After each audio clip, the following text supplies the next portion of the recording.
it's cold out here. Yeah, it is. It's like the South Pole. It's like the deep South Pole, if there was one. There isn't, though. Thanks for walking me in my door. Yeah. The fact that we've got this circumpolar current going around in these, the easterly winds, which make no sense on a spinning globe. It's spinning to the east. You can't spin to the east and have attached atmosphere and winds going faster in that direction than the spin. And these are the things we're trying to point out, or north-south as far as the seasons go. I mean, it's not even a question of which one better matches reality when you're talking about the globe versus the AE map for seasonality.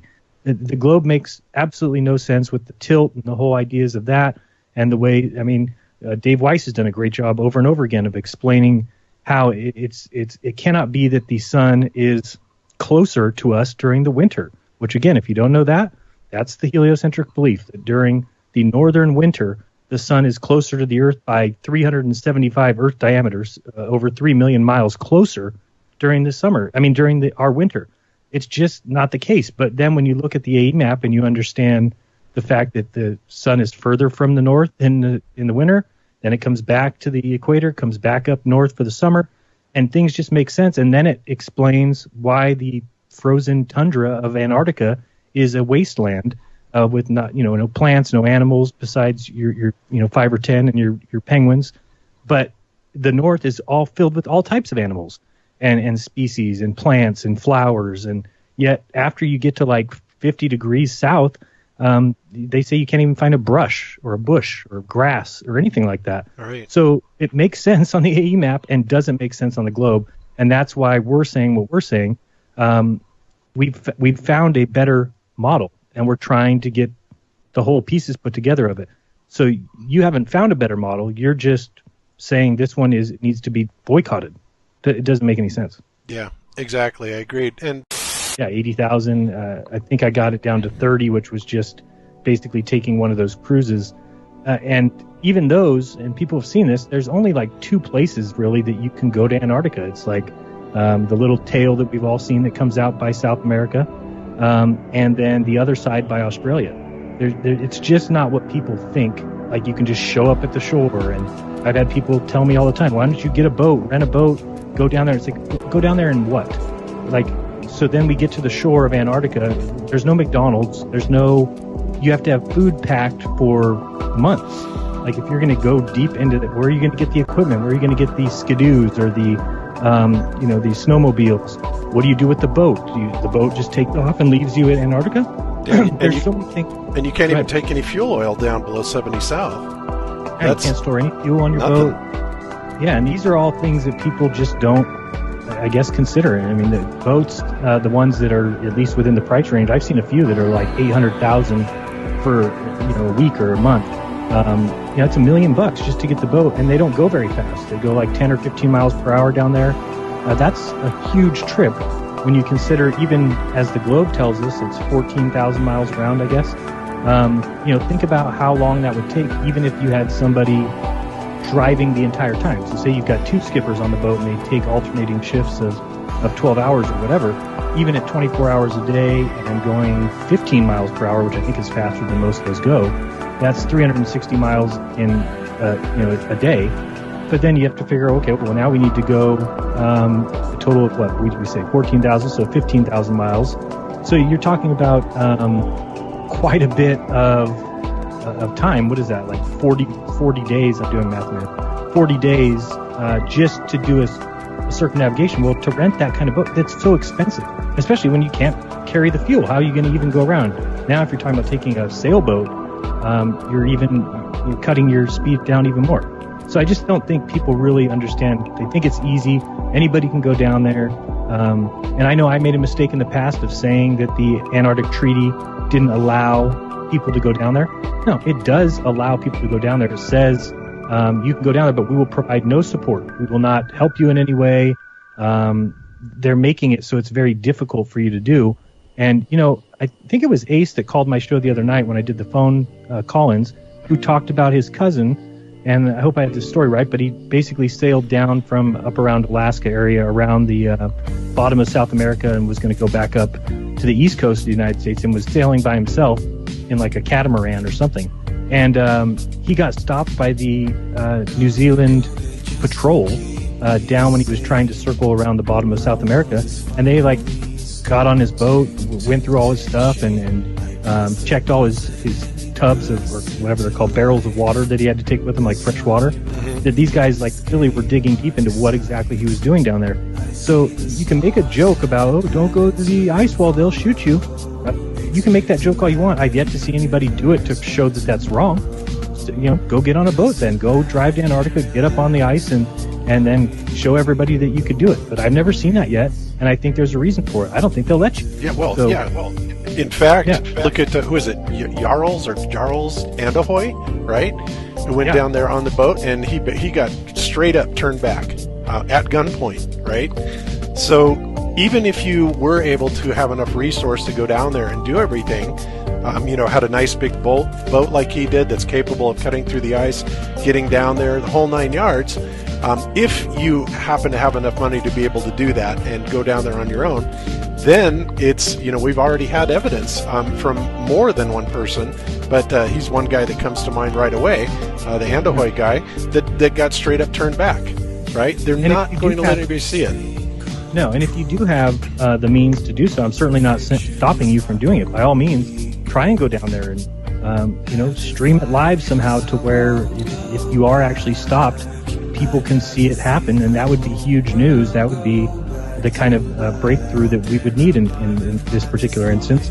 So it's not as easy as people say, but I'm certainly not stopping anybody from doing whatever they can, because I think that the key is Antarctica. And there's so many examples of that, and the fact that we've got all these countries that are against each other and they're all fighting, and whether or not there's going to be World War III and Putin and Trump, but we all get along when it comes to Antarctica. We've all agreed that it's just peaceful purposes. Nobody's allowed to go down there and do mining for materials, and it just is the exact thing that you would have if there was secrets down there that you couldn't let out, that you couldn't let people know that there could possibly be more water on the other side, that there could possibly be more continents. What you would do is you would militarize or secure that outer perimeter, and it certainly seems like what's going on. Nobody's saying there's 40,000 boats of patrolmen out there patrolling that area, but with radar, with everything that they've got, it'd be very easy for them to know when somebody has crossed into the 60-degree mark or so, and they'll send somebody out to meet you. It doesn't mean there's a patrol boat that's out there constantly just waiting for people. Their boat's faster than yours. I know. Isn't that a point that Cool Hard Logic made? What are they going to do? Have everybody holding hands across there? It's like, are you serious? Yeah, he calculated like how many boats would be needed to patrol the outer edge, and that's just crazy. I mean, again, like straw man arguments. And nobody said that there is an armada of ships out there, surrounding the entire thing. And also knowing how GPS works, I mean, it's also going to be kind of focusing you down. No matter if you leave Australia or leave South America, it's kind of going to push you, just with the way that the longitude latitude works. It's going to push you to one area, which is what I've been trying to tell people that, I know I'm not saying it well, so it's hard for people to grasp, but we are at the behest of the layout that they've given us. It doesn't mean that that's the layout. I mean, people think, well, here's longitude, latitude. That means that that's the layout. It doesn't mean that. You can take a vast piece of paper or a vast plane, look at the floor of your bedroom. You can take that whole floor, and if you wanted to keep little people in one area, you could design a system of coordinates that keeps people in a circle. They would have to stay right there. As long as you put the North Pole magnet in the middle, then everybody just circles around there. And they would think, well, this is the longitude, latitude, so it's the way it is. They don't realize the whole rest of the floor is wide open. That just because somebody has laid it out for us and said, these are the directions and this is how you stay true to GPS, and that doesn't mean that that is the way it is. I mean, I know people think that must be, and, well, people fly by it and it works, and of course it works. It wouldn't be a deception if it didn't work. It works to keep you where they want to keep you. And I just think we owe it to ourselves and each other to really make sure that these things are facts, and especially when you've got space agencies that are the only ones that are the keepers of all that knowledge. We just have to accept it and say, okay, this is true. And if there's only one source for information, then we better be damn sure that that is true, or we're not even just hurting ourselves, but we're hurting every future generation.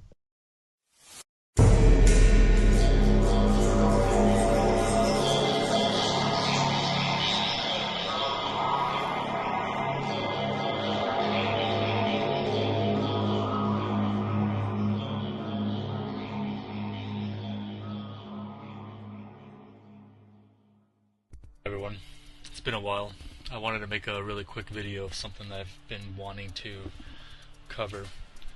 This image here is from Antarctica in space. This is actually released to the public in October of 2015.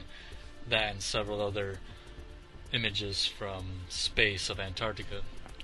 Now, when you look at it, a lot of people have this on their desktop and they hail it to be an absolute proof of it being a ball. In here you can get a lot of trolls, a lot of hate, and as you can see here, this guy, Nick Taylor, you are retarded. Everybody who doesn't think this is real, this person here wants to tell you that you are retarded. So what I'm going to do is I'm going to go to the actual file where they got this from.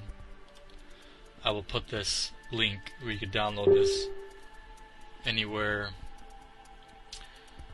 on a computer and just do some basic analyzations on it with Photoshop or any free software that you have, and immediately you can see that this is the same image. It's just turned to the right. But what I want to do is I want to look at the layer here, because this is a background that's transparent. Interesting enough, there is something, you can just zoom in, and this line here is supposed to be the atmosphere, and you can see that the mountains go above the atmosphere. Now, in a lot of the other videos that I've shown you, the atmosphere goes up above 250 miles, 500 miles. There are no mountains in the world that are above the atmosphere. Now, if I add a layer behind what we're seeing here, I'm going to make a square. You can clearly see when I zoom in, this is the ozone layer, and you can see that the line of the tip of the mountain goes above the ozone layer. Nowhere on Earth are there any mountains that go above the ozone layer. Now what I'm going to do is I'm going to just extend this out a little bit so I can show you everything that it has.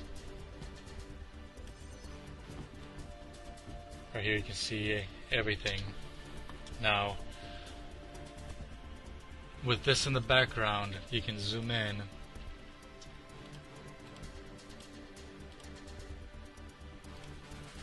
and you can see that clear ozone layer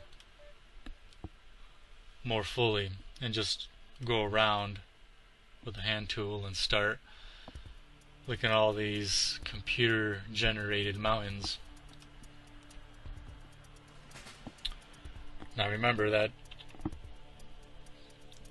guy in those comments, there's many of them. You can see here the transparency. Look at all the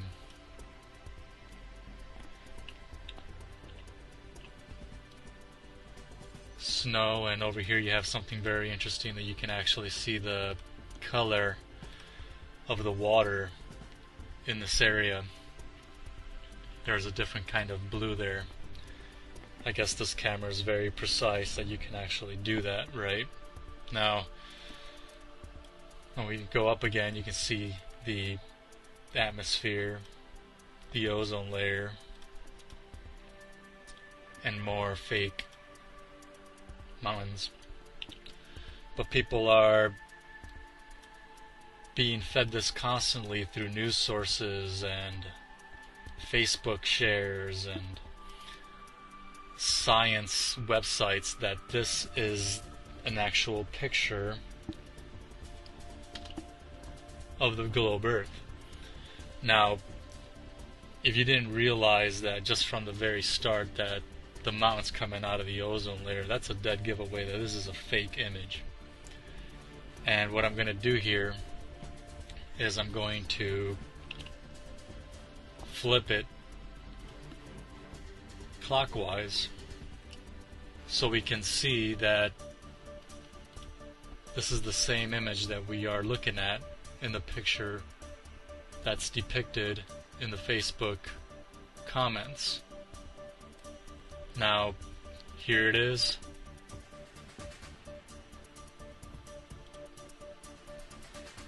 So there's the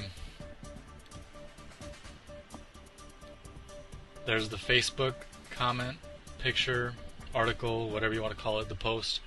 Sorry about that. And they also brought out more the ozone layer of the globe, maybe with a different background gradient adding to it. So this is the same exact image. You can clearly see that it's the same one. We have the same mountain range here from South America, right there, and right over here. And I will also show you that the majority, when you type in Antarctica from space, you're going to see a lot of computer generated images. And here's some more.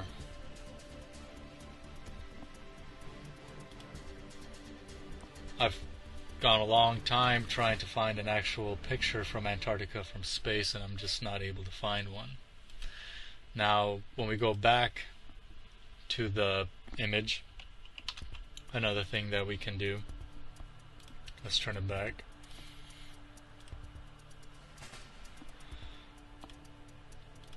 We can go to the levels. We can see where the light on this image was actually added.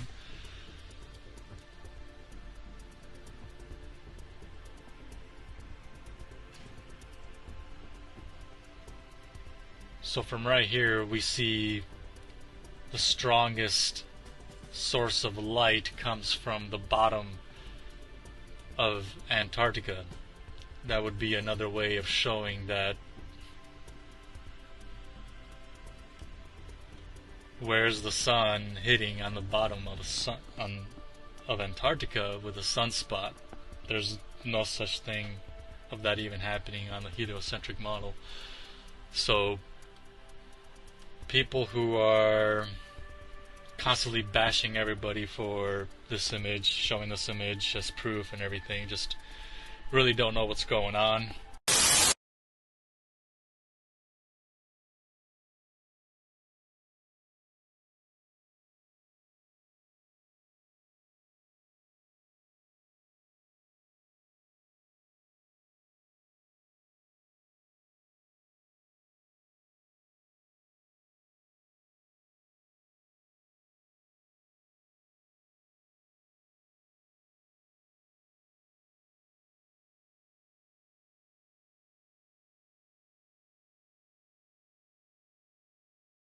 The camera never lies, goes the old adage. Interesting, but Photoshop would like to have a word with you about that. Over the years there have been many misleading photos, some outright fake, some staged, some taken out of context. Here are just a few of them. I'm Adam from WhatCulture.com, and here are 10 famous photographs that fooled the world. Number 10, the Hurricane Sandy shark. Otherwise known as Jaws' autumn vacation, after Hurricane Sandy struck in 2012, this photo did the rounds, purportedly showing a shark swimming up a submerged street in New Jersey. Well, it turns out the photo was a fake, also circulating after Hurricane Irene in 2011. The original photo actually dates back to 2005, depicting the shark following a kayak. Number 9, the surgeon's photograph. One of the most famous and widely circulated photos in the 1930s, it supposedly depicts the head, neck, and upper body of the Loch Ness Monster, a photographic cockatoo second only to Bigfoot himself. People still believe in Nessie today, despite it being revealed that what's in the photo is actually a toy submarine with a cardboard head and neck attached. Number 8, the Cottingley Fairies. Sir Arthur Conan Doyle created infamous pragmatist and debunker of paranormal theories, Sherlock Holmes. Sir Arthur Conan Doyle also believed in fairies. As such, he championed the Cottingley Fairies photos taken by Francis Griffiths and Elsie Wright in 1917, which depicted fairies. However, decades later, Francis and Elsie themselves admitted that they were in fact forgeries, that the fairies were just cardboard cutouts, but they'd been too embarrassed to tell the author of Sherlock Holmes the truth. Number 7, Lenin, Leon and Lev. Here's a photo of Vladimir Lenin, who was the leader of the Bolsheviks, and you can't teach that. This image of him holding court at a public meeting looks pretty legit, right? Well, it's actually doctored to remove two men. These two men, Leon Trotsky and Lev Kamenev. They are fellow Bolshevik revolutionaries, but why were they removed from the photo? Well, Stalin, Mario cosplayer and murderous despot, had been a fellow Bolshevik and once in power became paranoid of the two men. Despite Kamenev and Trotsky having key roles in the Russian Revolution alongside Stalin and Lenin, Stalin attempted to have both men literally airbrushed out of history. Number 6, Lunch on the Skyscraper. You've seen this photo, it's one of the most iconic in history, depicting a brave, if batshit, lunch of skyscraper constructors in the 1930s. Now, this isn't to say that lunch atop a skyscraper, as it's called, is fake. They're real workers, really up that high, but it's not a candid photo depicting your average lunch for these men. It came out in 2012 that the whole thing was staged as a publicity stunt by the new Rockefeller Center, which is a skyscraper these men just happen to be building. Number 5, the Statue of Liberty Hurricane. Back to Hurricane Sandy and another fabrication that went viral in its wake. Depicted in the photo is the original MILF, aka metaphor I'd like to Lady Liberty in the foreground of a huge storm. Oh no, thought everyone. Well, turns out it's fake as balls. A composite of two shots. One, a normal picture of the coquettish statue, and the other, a storm in the skies above Nebraska, originally taken by Mike Hollingshead. Number 4, the Lincoln photo. Abraham Lincoln freed the slaves, and you can't teach that. Maybe wrestling references aren't appropriate here. Anyway, look at this picture of a beard model and occasional president, Mr. Abraham Lincoln. He looks like a hero, right? Staunch in his principles and in conviction. It's a fake, obviously. The desk and body actually belonged to this man, John Calhoun, and the original image was doctored with Abe's face over it because there weren't enough heroic pictures of him. Number 3, the Megalodon and the U-boat. The Megalodon is a now extinct species of massive shark that would give Jaws an inferiority complex, and despite the fact they're long dead, many believe that there are still some in existence, due in no small part to photos like this that depicts a massive fin and a tail near a U-boat. Now, it turns out that the image was doctored by the Discovery Channel itself for a docu-fictional piece, Megalodon, the Monster Shark Lives. Number 2, Hurricane Carter and Bob Dylan. Hurricane is one of Bob Dylan's most famous songs, written in protest of the jailing of Reuben Carter, a boxer wrongly convicted of a triple homicide. This photo is of Dylan visiting Carter in prison, except it's not completely real. See, Bob Dylan was disappointed when he met Carter because there were no prison bars in between them. They were just two guys in a room. Always PR savvy, Bob had wanted a symbolic photo of their meeting and got the prison guards to lower a metal grill in one of the prison's hallways in order to get a shot of, quote, Carter behind bars. Number 1, Muhammad Ali knocking out Cleveland Williams. It's a photograph synonymous with victory, except this wasn't when the victory happened. This shot is of Williams after being knocked down moments before the bell sounded at the end of round 2. Williams fought on into another round after this photo was taken, before the ref actually stopped the fight. It's a small distinction, yes, but a key one when you consider just how often iconic images are misrepresented by history. Just how often iconic images are misrepresented by history. History. If you watch right as this one gets going, you'll see that it lists the directions as it's spinning around. It'll say north, south, east, west. And the directions are located behind the mountains. So that there just tells you that somebody has edited the video, period. Doesn't mean that they've edited the sun, doesn't mean anything else. It's just if you're trying to scientifically show something, then to me, you don't do production things like put the locations behind the mountains. I don't even know how you do that. That's with layering. That's what I do. I can do pretty good video edits. I don't know how to do that. So they're layering it in a way that tells me, well, they could easily have layered a sun image. I'm watching this film, nothing to do with this foolishness of a flat earth, but I'm watching this film and I get around, minute whatever, and I nudge Paul and I said, Paul, this movie just disproved the flat earth. It's the middle of summer. Check the time, it's just after 12 o'clock. It's 12 o'clock midnight though.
He documents it. You can watch him.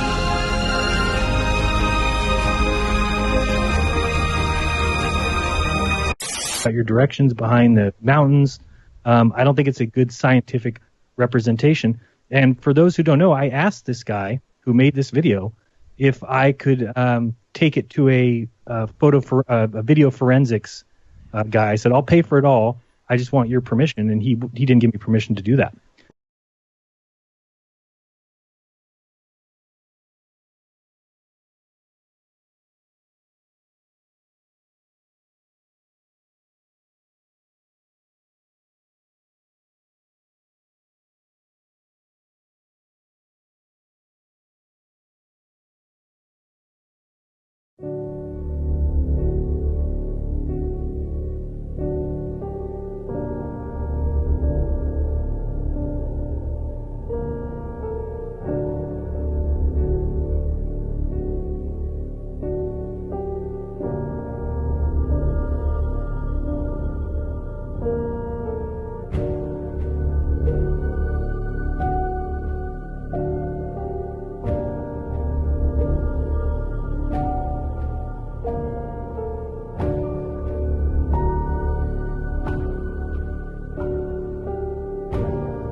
Turns out that the image was doctored by the Discovery Channel itself for a docu-fictional piece.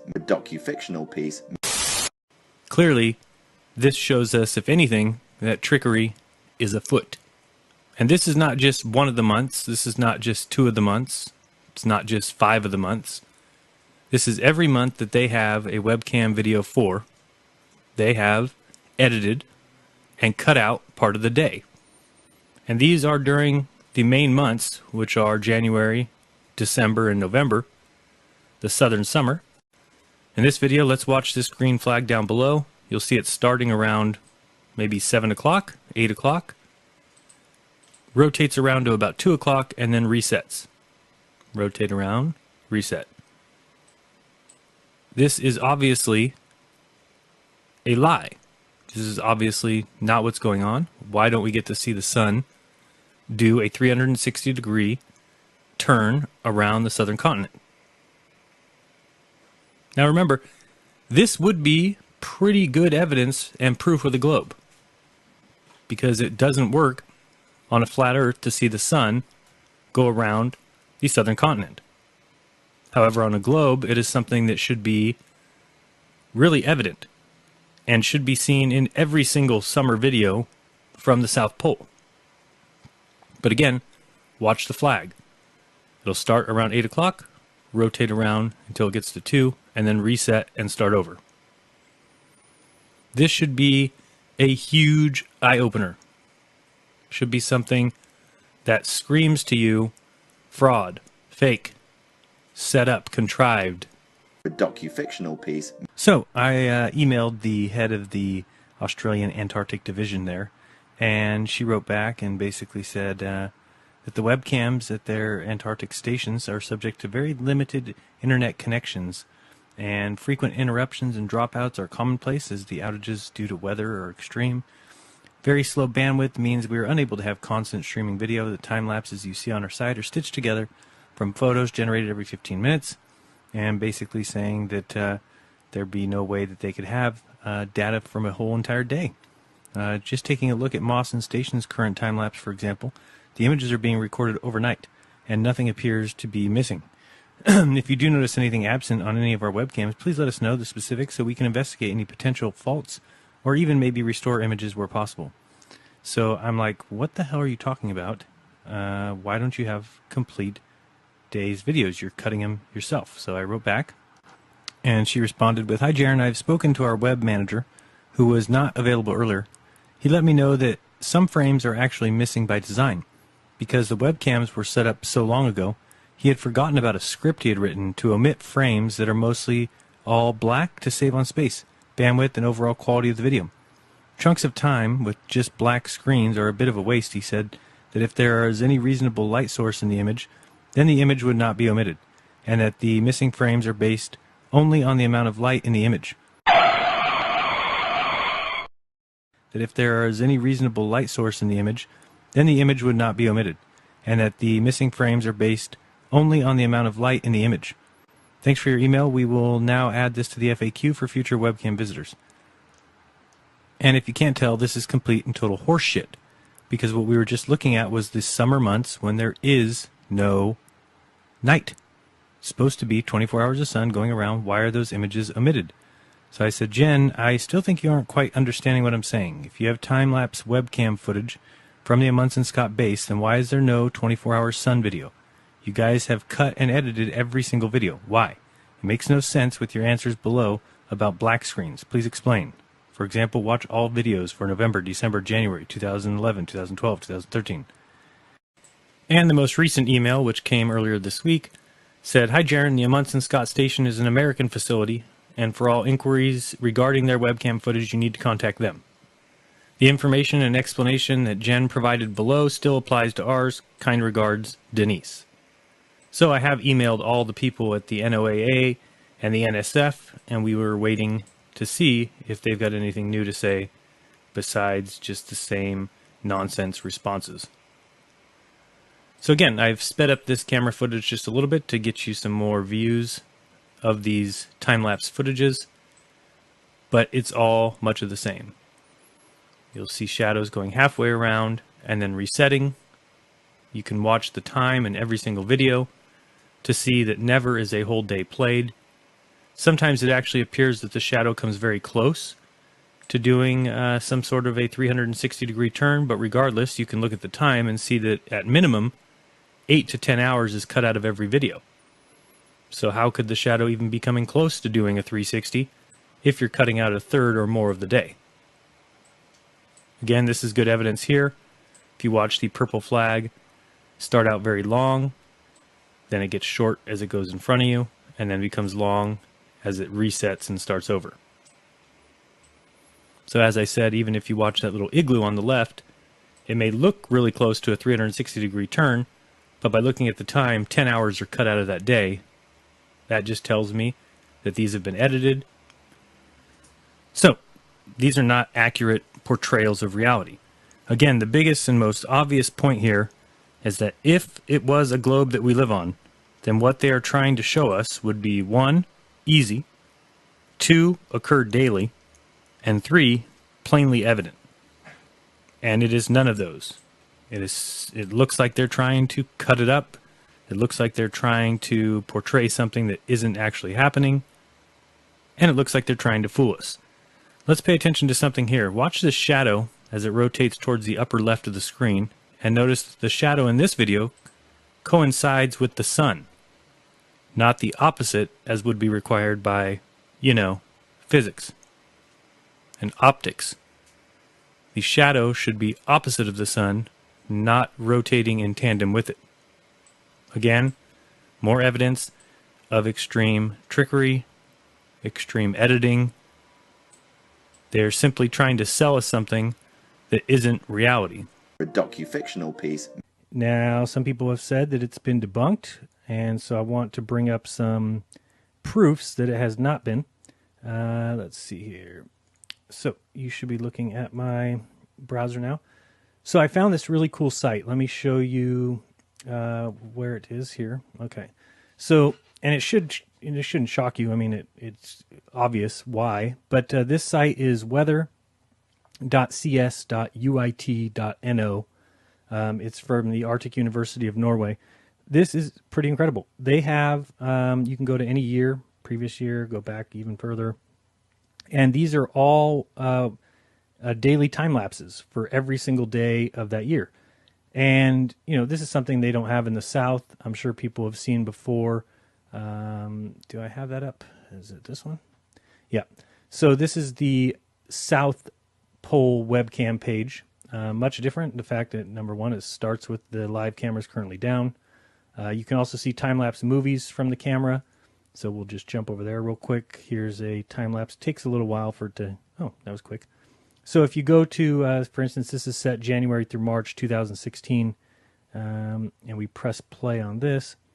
So as I pointed out before, if we can just watch this time here and see that the camera skips. So we'll watch it 7, 8, 9, 10, 11, 12, 13, 14, 15, 16, 6, 7, 8, 9, 10, 11.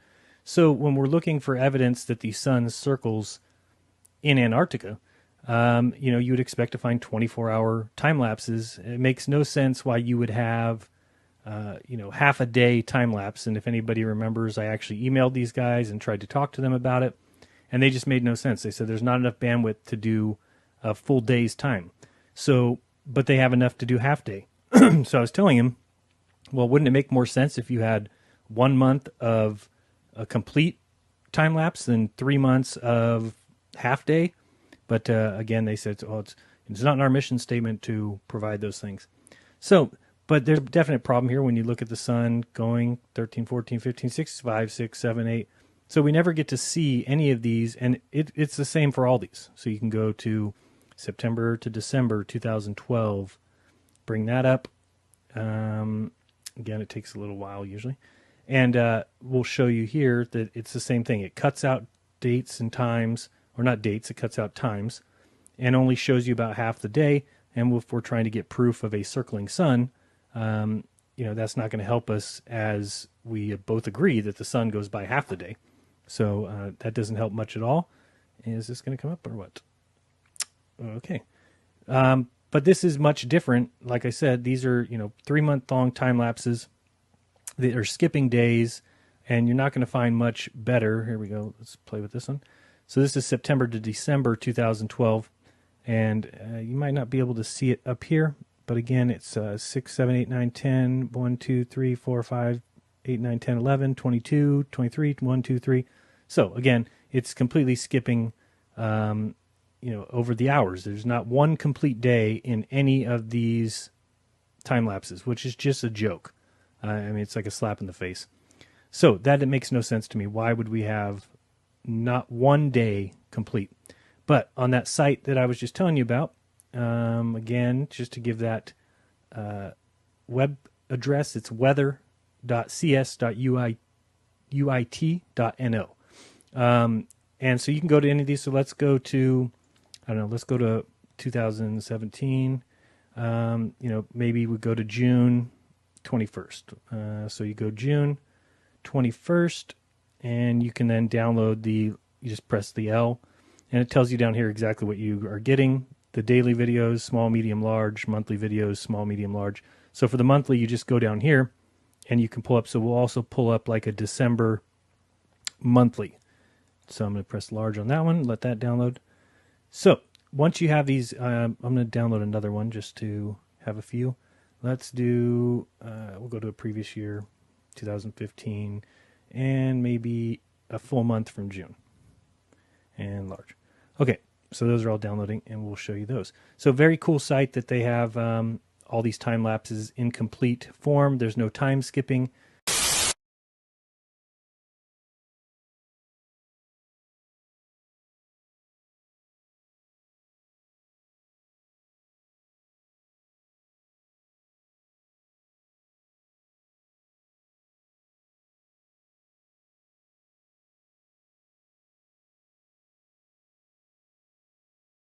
So, I mean, really, like you said, John, when you talk about the moon landings being faked and what they went through to really fool us, where would the line stop? I mean, where would you say, no, that's too much? They wouldn't go to that length. At this point, when you look at how long this has been going and the size of the lie, anything is possible. It's hard to say that there's any stretch that they wouldn't go, because it's everything to them. It is the ultimate secret. It is the baseline of the entire lie system is based off this lie of where you live.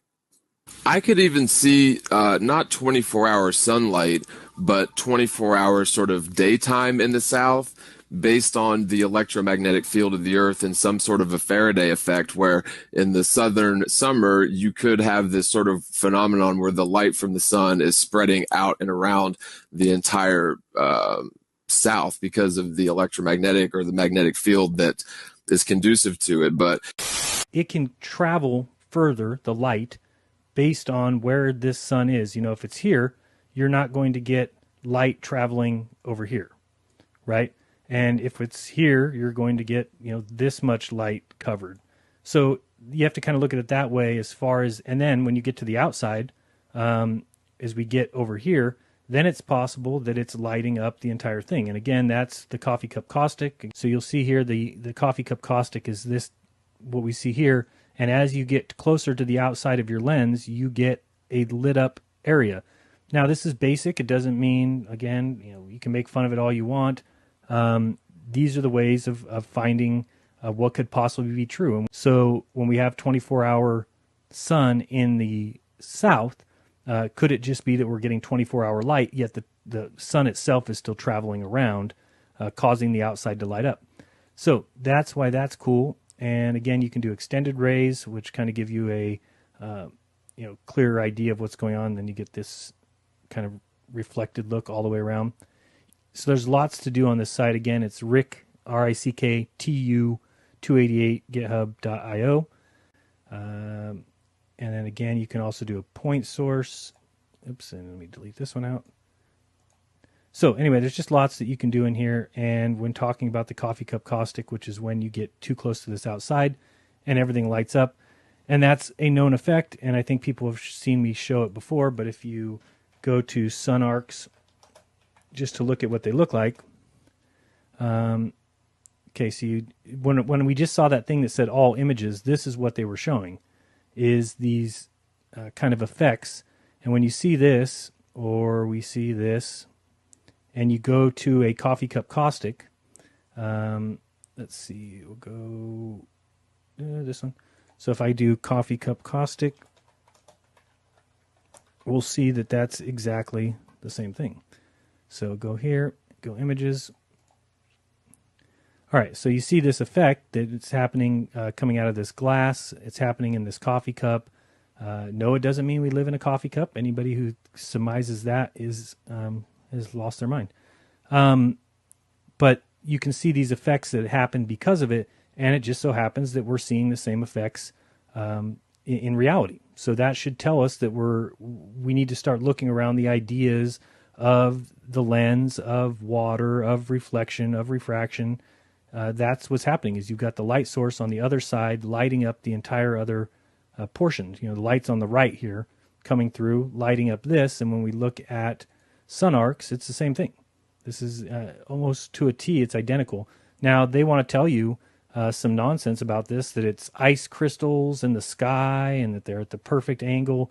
I mean, it just doesn't make sense. So just wanted to show that the coffee cup caustic is what's happening. Now, how is it happening? What is causing it to happen? That we don't know. But when you look at this and you go back and look at these, we're seeing the same exact effect. So we need to, here's a simulator, it looks like, showing that here's your point source of light, nephroid caustic in a coffee cup, showing how you get this reflection, but you've got this whole outer area is being lit when the point source of light is here. So, it's not as simple as to say, oh, well, there's 24-hour light in Antarctica. And, I've started looking recently about Antarctica and trying to figure out, do they ever say it's a 24-hour sun? And the more I'm looking, I'm finding them say it's a 24-hour daylight. They may not even claim anymore that the sun does circle your head. It may be just a 24-hour daylight, which would be the cause of something like this coffee cup caustic. Even then, I mean, NASA faking that, I don't know. You'd think they'd have done it by now. And the one video that I've seen of the southern 24-hour sun was just so obviously fake. And the stuff that we've seen in the north, and Bob's seen with his own eyes in the north, and Led Zeppelin wrote a song about it. I mean, it's common knowledge that there is the 24-hour sun in the north, but the south, why would they fake it? I mean, you've caught them in videos faking it, Jaron, where they're cutting out 5 or 6 hours out of every day. And their claim is, well, we didn't want to waste tape when it was dark. Well, there you have it. Right. Actually, That's go ahead. I was going to say, that's exactly right, John. But Jaron's right. It's like there isn't anything that they wouldn't, stop at, because obviously this is really coming down to, one of the main issues being the 24-hour sun in the south.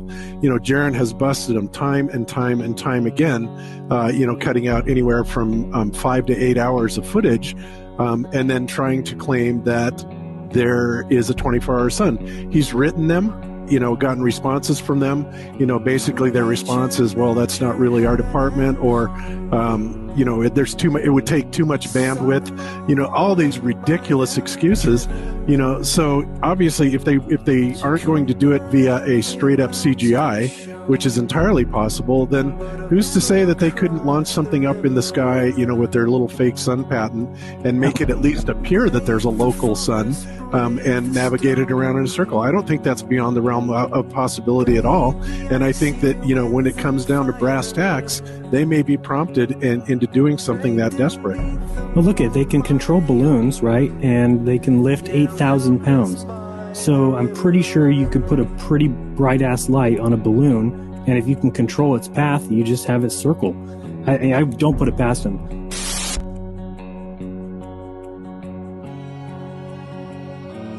Angel, angel, what have I done?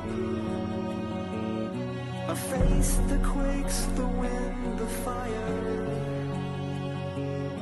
I've conquered country, crown and throne. Why can't I cross this river?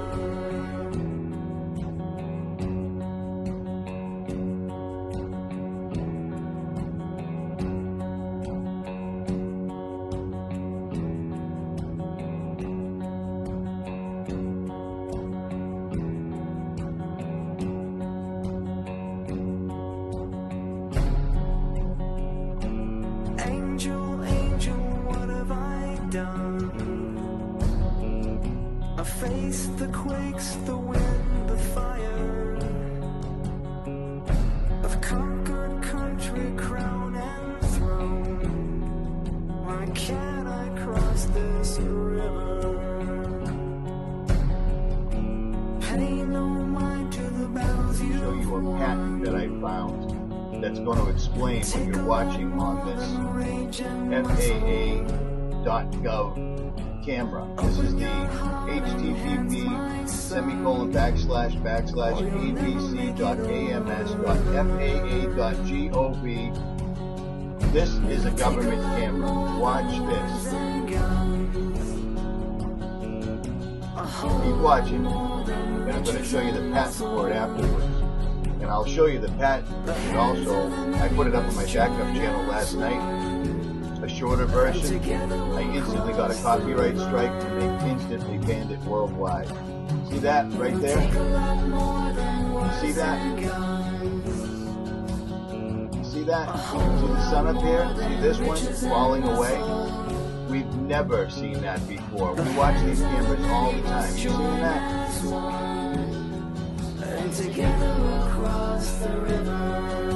The sun is right up here. This is another reflector or something to that effect, being pushed out of the way or whatever. I'm not exactly sure, but it's not real. It's not natural. That bright white hot sun. Now look at these right here. These are not natural rays. These are not natural camera lens flares. You know what I mean? This is from a man-made source right there. Okay? You catching me? You follow me? I'm going to put the patent up. This says it's a system and method for irradiation in planet surfaces. One claim, 10 drawing figures.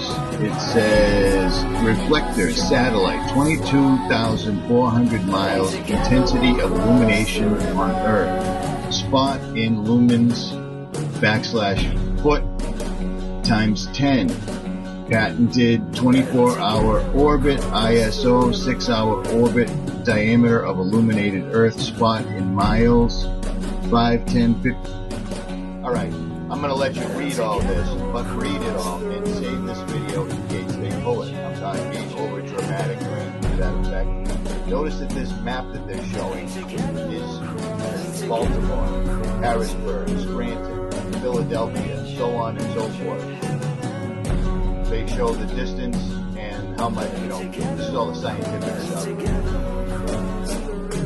You see what I'm saying? Crazy, right? Absolutely crazy. Intensity of illumination of area D, reflector, illuminated areas, blah, blah, blah, intensity of solar radiation, lumen foots. Thus, for any given planar reflector 20 satellite, as the orbital altitude is decreased, the size of the reflector illuminated area 24 of the Earth's surface is decreased and the intensity of the illumination is increased. To gain a physical understanding of the potential lighting area effect on a circular plane, reflector 20 satellite, 1,000 feet in diameter, is in a synchronous orbit. I'll leave the rest of this for you to read. This is what everybody's been talking about for the last couple of weeks. This thing has showed up on the Secchi telescope, the stereo solar telescope. You see this thing? That right there is an exact side view of the sun simulator patent that I put up in March. It's the exact same thing. That shows it right there, clear as a bell. See this? This is the patent that I put up a long time ago. You see that right there? Here they are one more time. Baltimore, Philadelphia. Shows the patents. It explains that that would be some sort of a, I think this right here is exactly what we saw in the, you see this thing? Yep. It is so different now, and it's not even a natural shape anymore. Like today, it looks like towards the end of the video, it looks like a perfect square. Wait till you see this shit. This is probably one of the best sunrises I've got in a long time. You guys gotta check this out. Look at this. Look at this.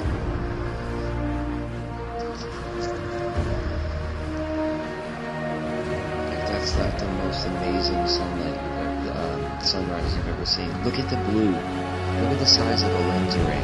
You can see the sun simulator poking out of the side of the left. See it bulging out of the side of the left? That's the sun simulator. The big circle thing that makes the sun look like it's 12 times its normal size, that's the lens array. It's basically like a camouflage. So everything behind it, you can hide and make it all look like just one big warm glow, one big brightness. There's a lot going on behind there. As you can see, I had that little, at the right angle, caught that blue sphere. That's not a camera effect. It's not. I can show you plenty other videos where that black center is a camera effect, and I can show you plenty of videos where it's not. So I don't care who tries to debunk this shit. Those people work for the leaders.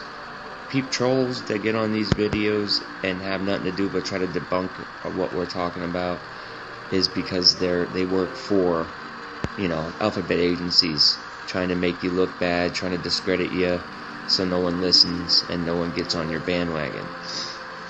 Look at this. Look at the shape of this. That is so unnatural. Watch as we get a little further into the video. Watch the shape of this thing. This thing, it changes shape while I'm videotaping it. Meaning they're adjusting it. It just rose. It's only been in the air for about 20 minutes. So every time it makes landfall over the oceans, you know, they don't care over the oceans. There's not many people seeing it. But as it makes landfall, they have to do adjustments.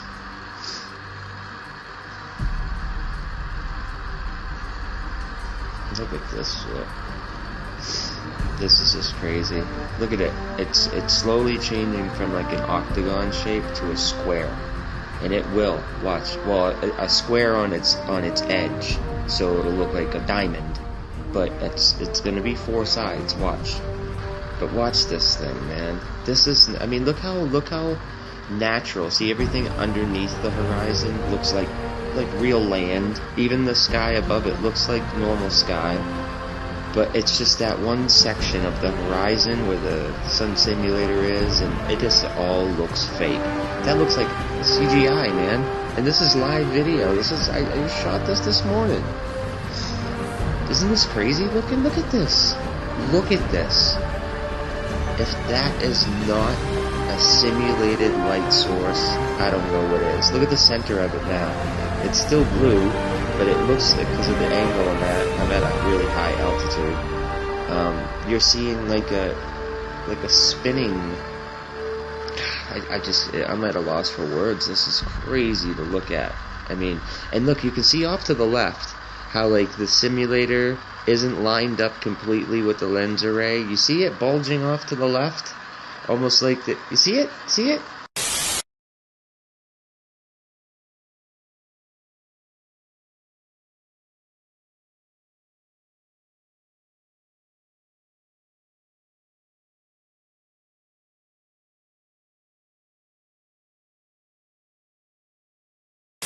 Bob, I just put a link in the chat right here. If you go to that link, I was looking here the other day, and I actually went there to get a video I've seen before, and I noticed something new. I said, wait a second, why does this site show a different site thing on the right? And I said, oh my goodness, they added January through March of 2016, April through June 2016. And I said, okay, now they've definitely faked it. If you click on one of those, Bob, go to January through March 2016, and then press play. They did the same thing again.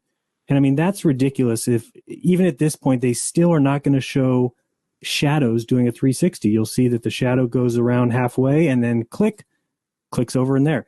They still can't even show the sun doing a 360. So, I mean, unless this is a psyop or something, I don't understand why they would even put this out, because it's a joke. It's an absolute joke that you tell us there's a 24-hour sun that goes around, and this is the South Pole. This isn't Mawson Station. This isn't, somewhere else. This isn't Ross. This is, Munson Scott at the 90-degree mark, and they can't even show it. They cut the film. And if you watch the time, look at the time up top. It's 7, 8, 9, 10, 11, 12, 13, 14, 15, 16, 5. 6. Jeez. So what the hell are they doing? So That's it's just pathetic. Yeah. And all this is because they were trying to save bandwidth. I'm sorry, John, go ahead. I was just going to say, it should be tropical down there, honestly. In a globe Earth scenario, that place should be freaking tropical. Yeah, it's got the sun just beating on it. It's angled right at the sun, and it's 375 Earth diameters closer to the sun than it is for our summer. That's ridiculous. Yeah. Yeah. There's absolutely no excuse for that. That is ridiculous. And so again, I'm gonna plant some palm trees and work on my tan. You got any lip balm? And wouldn't you think that they would rather put up? Don't they realize that it would be better to put up 1 month of full footage of the sun actually doing the, I mean, do we really need to see 3 months of half footage? Who the hell wants to see that? Like, that's not showing us anything. Who comes here to look at their webcam footage to see you cut the day in half every time? It doesn't even make any sense. Well, they're counting on people not looking at the time and date up at the top. They're simply saying, "Oh yeah, well, I'll be darned. There, it looks like it's daylight all day long." So, one of the weird things I noticed was, first, this flight goes from Cape Town, South Africa, down to Witchaway Camp. You'll see down here it says flight to Antarctica 5.5 hours. Then I thought what was weird is down here it says flight to Emperor Penguins 2.5 hours. Okay, that's this little excursion here. But it says flight to South Pole 7 hours each way. So that's interesting that this flight here, 7 hours each way, this flight here is 5.5 hours.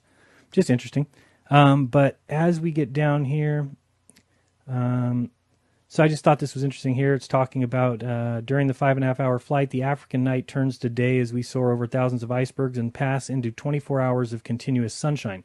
So it's just interesting that they don't say, circling sun, 24 hours of sun, it's sunshine. Well, the coffee cup caustic would cause that kind of an atmospheric effect. This here is interesting. Doesn't really look much like the sun.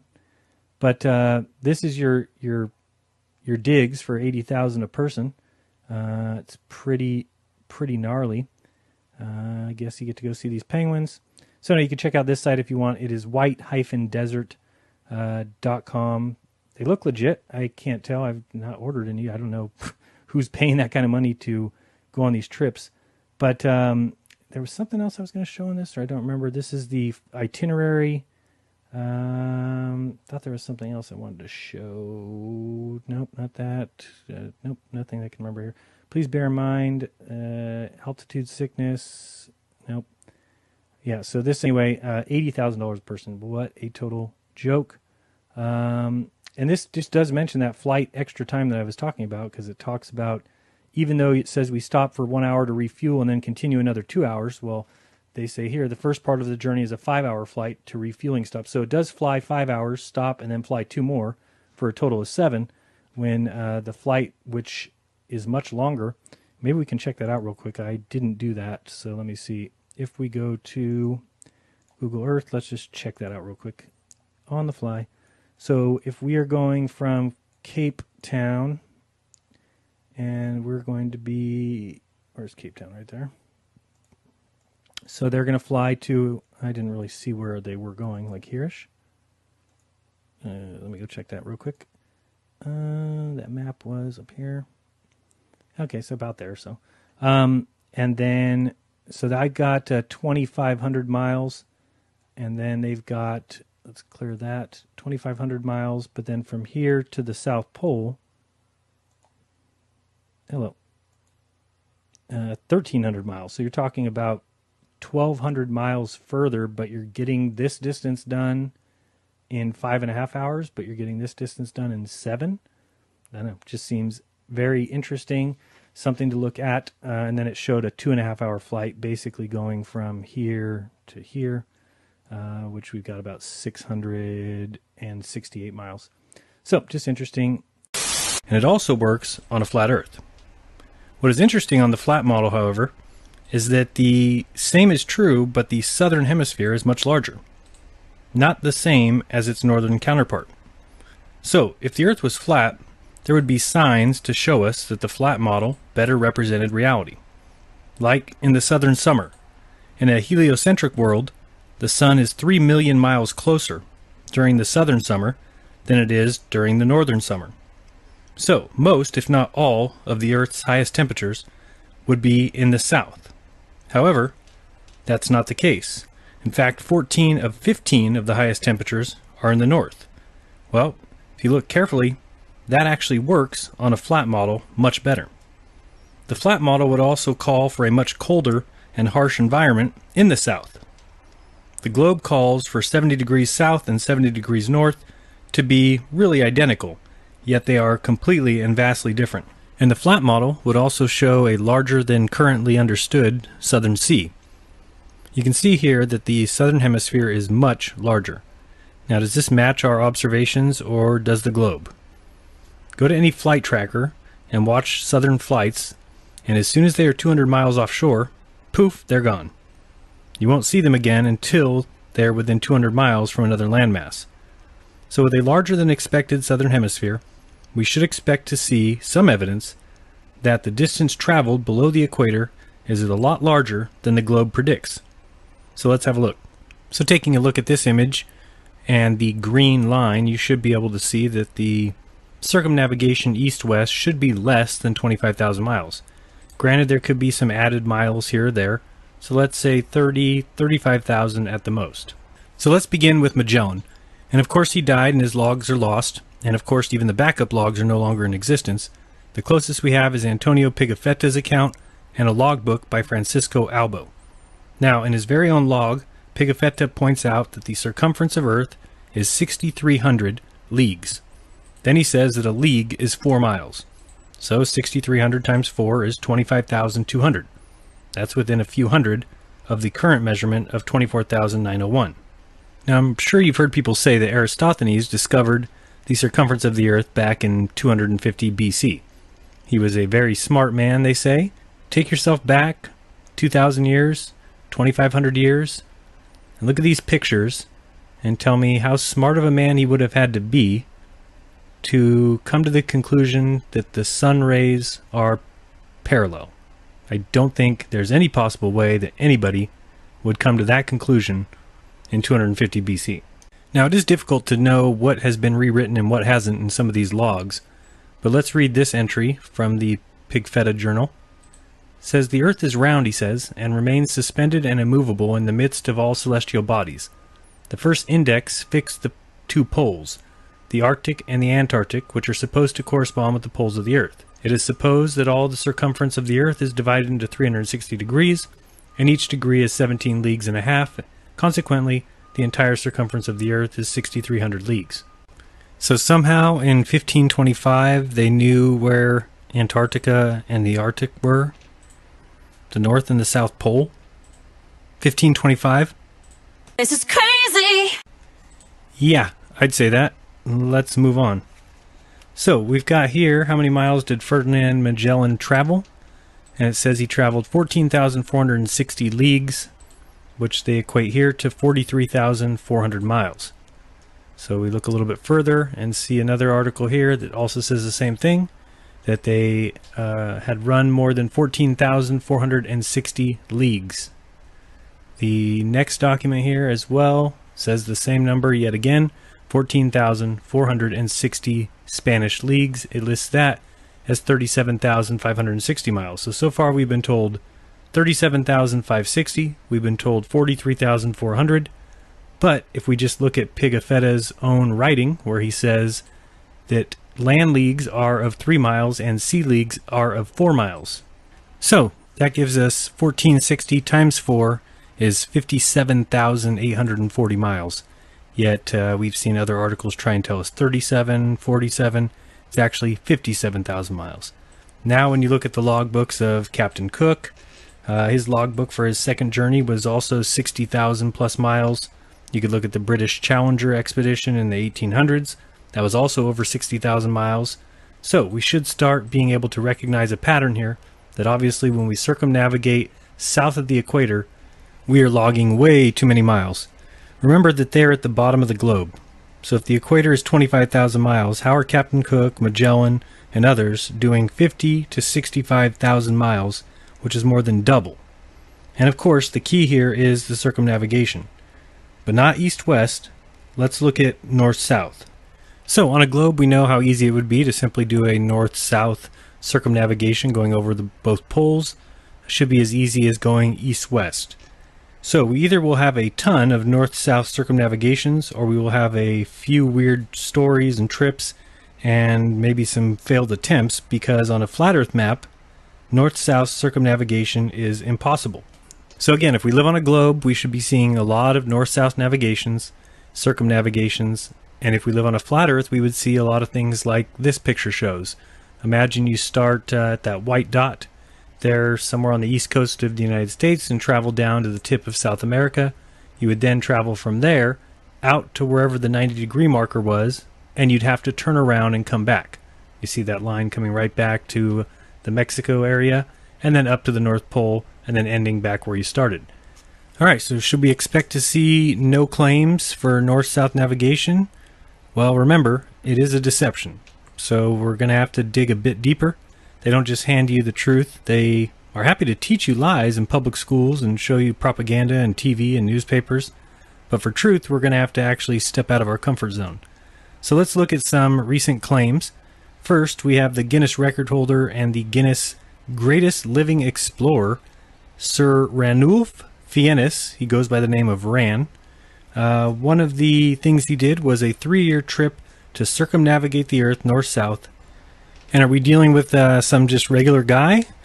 Or are we dealing with Sir Ranulph Twistleton Wexara Fiennes, the 3rd Baronet, OBE? He was in the British Army for 8 years. He inherited his father's baronetcy, whatever the hell that means. Some ridiculous nonsense, I'm sure. He's also cousins to Queen Elizabeth. So you don't have to look too far to see what kind of guy we are dealing with here. And a recent Telegraph article tells us that Sir Ranulph was in court recently because he was accused by Natalie Harrison of faking injuries to make his expedition seem more risky and exciting. And Natalie, she actually got hurt the second time she fell into a crevice on purpose. And you see him here with a ladder. I don't know who's carrying that for him while he's on these little journeys. But, oh, by the way, since Harrison agreed to go along with the 2 fake stunts, she got 0. In fact, she was ordered to pay Sir Ranulph Fakes-A-Lot $50,000 to pay for his lawyer fees, because the judge actually said that it was her choice to go ahead and agree with his idea of faking accidents. He is, of course, a Freemason, a member of the Belvedere Lodge number 503. Of course, it runs in the family. But now let's take a look at this 1979 to 1982 Trans-Globe Expedition, the North-South Pole Circumnavigation. Yeah, right. No one has ever done that! No one has ever done that in the history of Dota! So let's take a look if there's any discrepancies that might lead us to believe that maybe this is some, I don't know, horseshit. It looks like 52,000 miles, it says here, in total was covered during this Trans-Globe Expedition. Again, north-south navigation, 25,000 mile circumference, yet 52,000 mile trip. And we can note that it says it was such a huge challenge, no one has ever repeated the route. So now let's look at the Guinness Book of Fakery. According to this, we've got 35,000 miles. Okay, well, that's a little different. And this is the Guinness Book of World Records page. This is the Trans-Globe ship that actually he used to travel up and down the globe, I guess. They also had an interesting apparatus here. This is the Trans-Globe Expedition, the plane. So even though they're supposed to be doing surface navigation, who knows what they actually did. Let's see here. This is the actual homepage for Sir Ran, the expedition. Oh, now it's a 100,000 mile route. You lie to me. You make an excuse.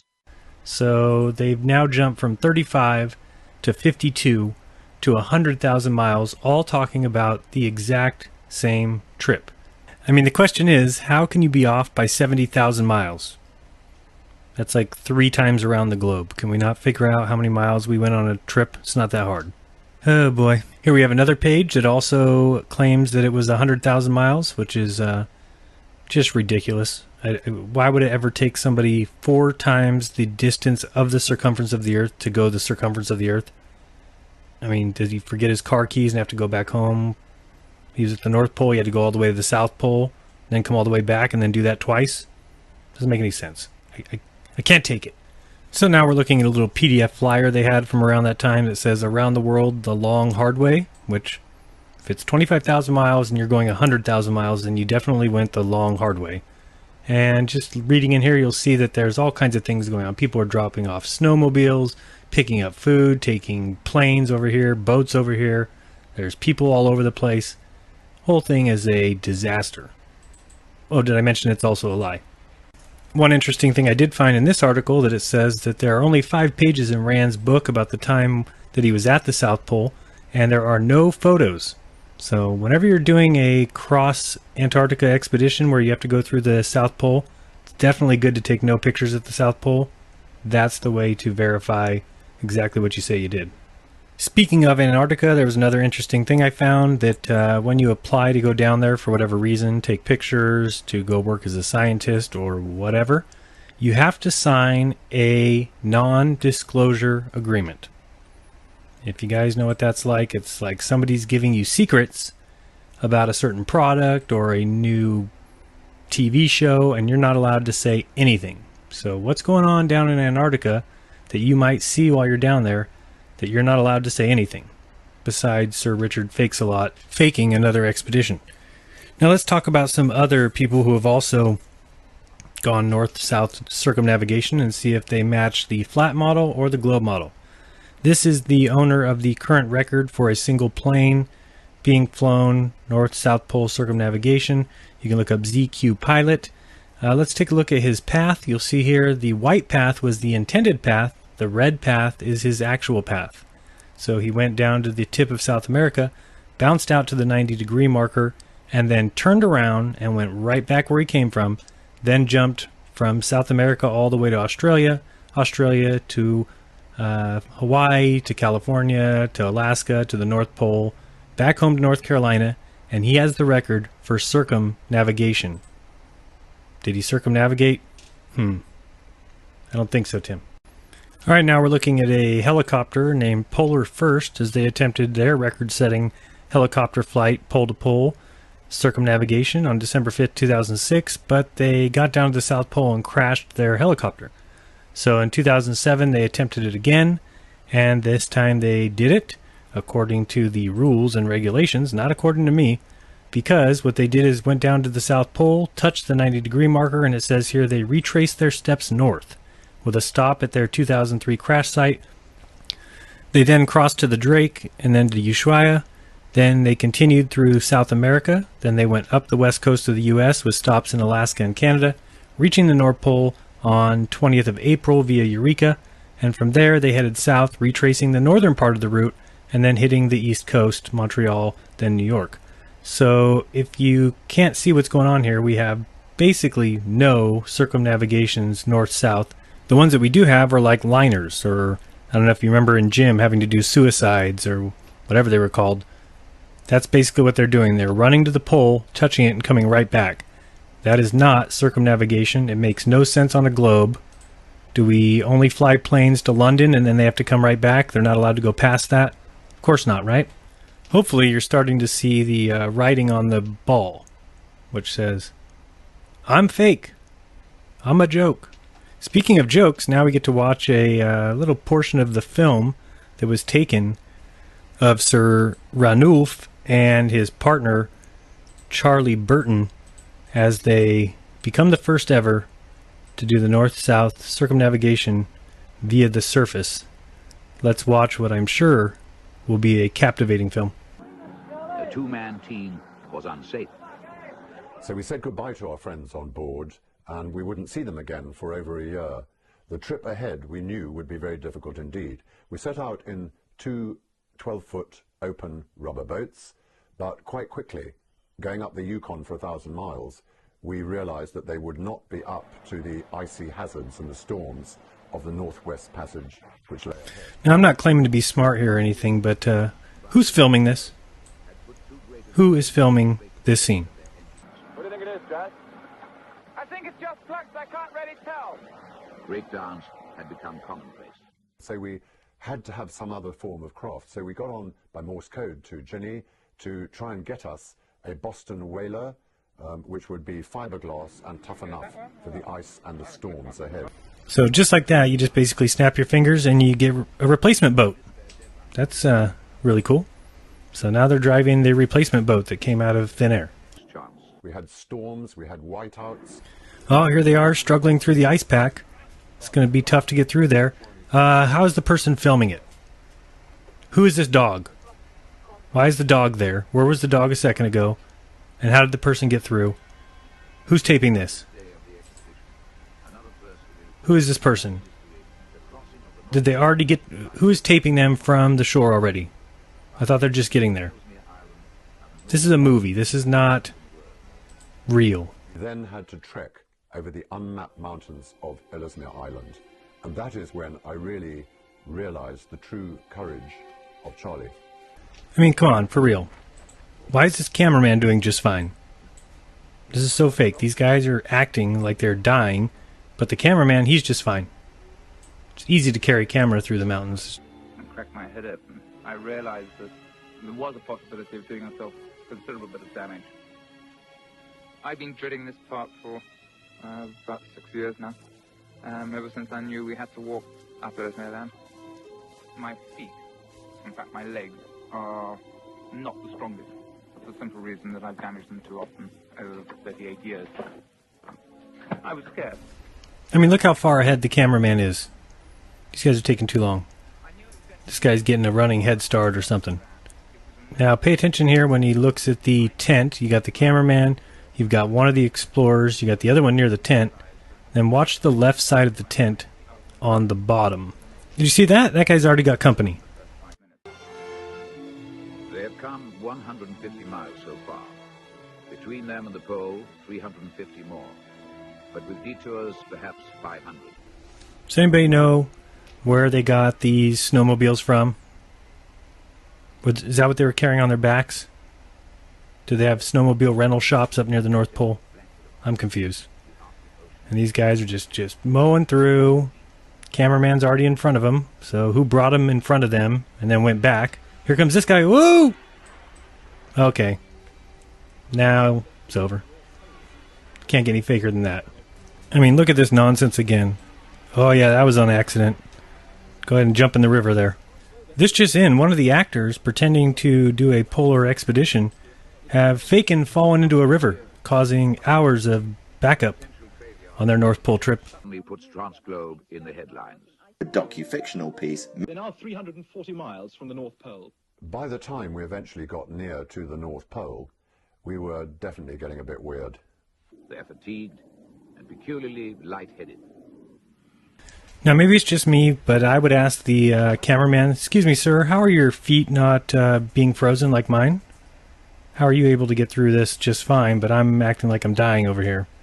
I'm pretty sure whatever shoes you're wearing are what I should be wearing, so that I have feeling in my feet like you clearly do. You don't seem to be bothered by any of this.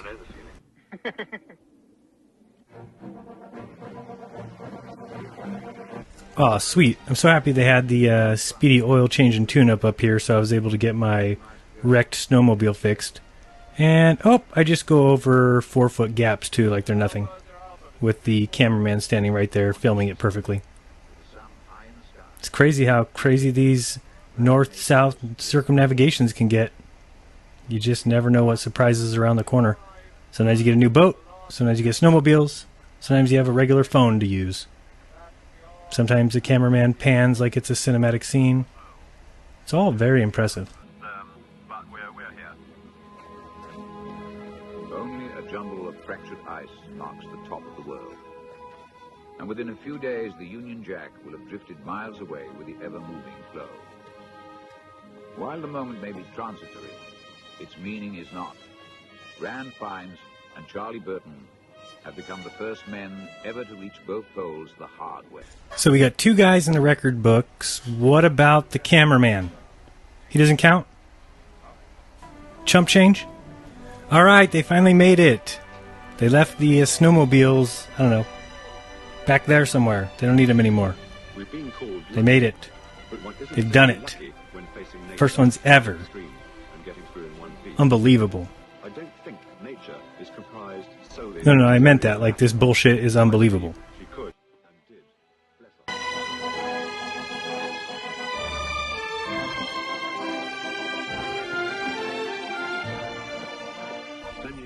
Oh, and look who's there with him. Prince Charles.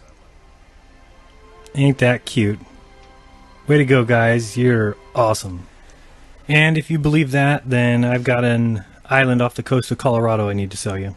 So, hit me up. Now, let's just pretend that sometimes people circumnavigate north-south, like 5 people a year. Even though we just saw 2 guys fake it, and they're the only ones to ever do it, let's pretend that there's 5 a year. And there's about 8 million people that fly a day, or 3.1 billion a year. So if only 5 circumnavigated north-south per year, that would be 0.00000000016%. Now, does that sound like a number that leans towards the side of definitely possible and equally possible in comparison to east-west circumnavigation? Or does it look like a number that screams impossible? This does not happen. From that, you should be able to formulate kind of an idea whether we're living on a big giant ball or not. Okay, coming up we have our little moment of Zen. First, this image from the International Space Station. I mean, words can't even describe. Look at this. Unbelievable. I mean, honestly, I wish I was kidding. Space station. Alright, so now what we're going to wait for is two pictures. This one first, then we're going to look at another one, and then we're going to put them together, and then we're going to think it out, talk it out, and then I'll be done. So this is the first one, and here is the second. Hopefully you can see where this is going. Mind you, both these are NASA images, and now we will put them side by side. Alright. Deep breath, let it out. Look at these two images of where you supposedly live, and let's talk about it. Globe believers want to tell flat earthers that their map is wrong because Australia is distorted. Take a look here, folks. Whatever your excuse might be for what we see in front of us, it should come with the realization that these images are fake. Well, one of them is fake for sure, right? So if only one is fake, does that mean that they fake it sometimes? Do they fake the ISS sometimes? So come on, globe believers, and those that hate my guts.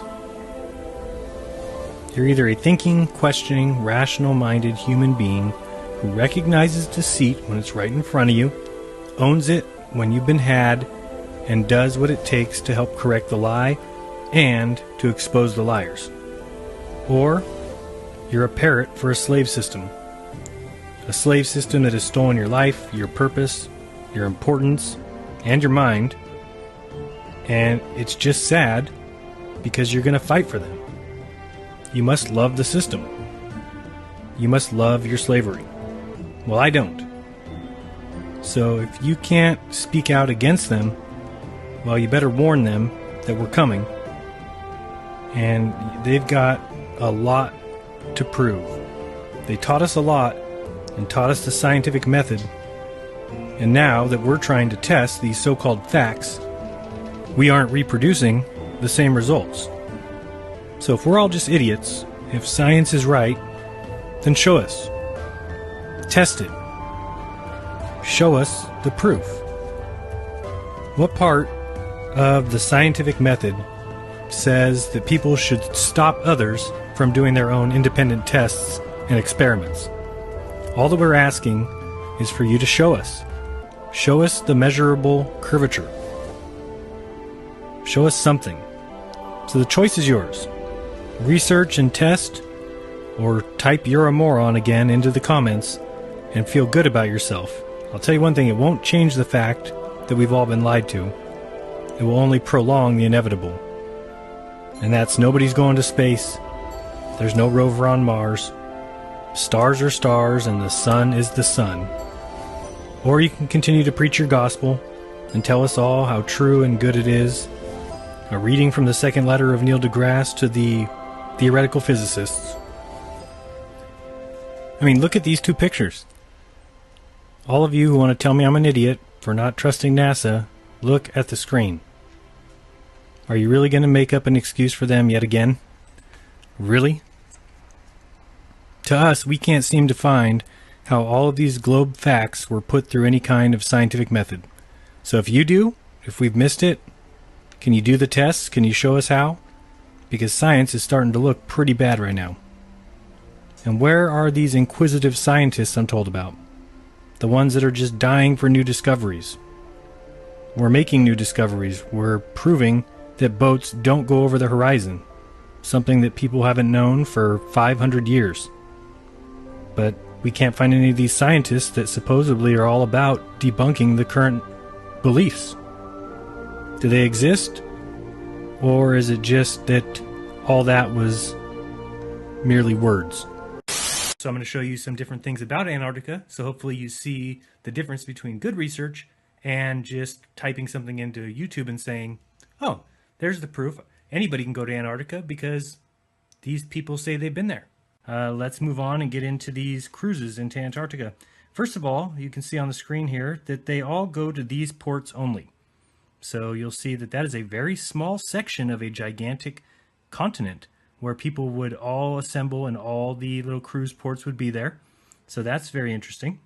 And a lot of people like me have been working very hard to figure out what is going on in Antarctica. And so what I did was I wanted to go ahead and look into booking myself a little cruise. But what they don't do is patrol the entire Antarctica, because anybody can go there. And what I find utterly stupid is the fact that there's literally tens of thousands of people moving over Antarctica every single week. So the first thing I will do is show you why not everyone can go there.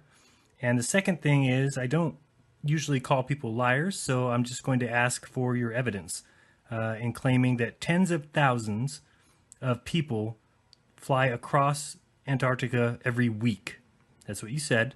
So show me the proof of flying across Antarctica. If you look up any flight charts, they don't fly across the continent at all. So show your evidence on that one. On the screen now, you'll see why not everyone can go to Antarctica. Because not everyone has between $40,000 and $75,000 for a 5 or 6 day trip. So I'm on this site. It's called polarcruises.com. I'm looking at all their little deals, and it looks like a scam to me because you don't need that kind of money for a trip to Antarctica. So anybody charging you $45,000 to $75,000 for a 5 day trip where you're staying in a tent and peeing in a bucket, there's a problem there. So I also looked up and tried to find out how many people fit on one of these planes, and they usually have 66 people on the plane. And if you multiply that by the ticket price of $40,000, you get about $3 million. So this is where I start to smell scam. To make that kind of money is not necessary on upcharging that much.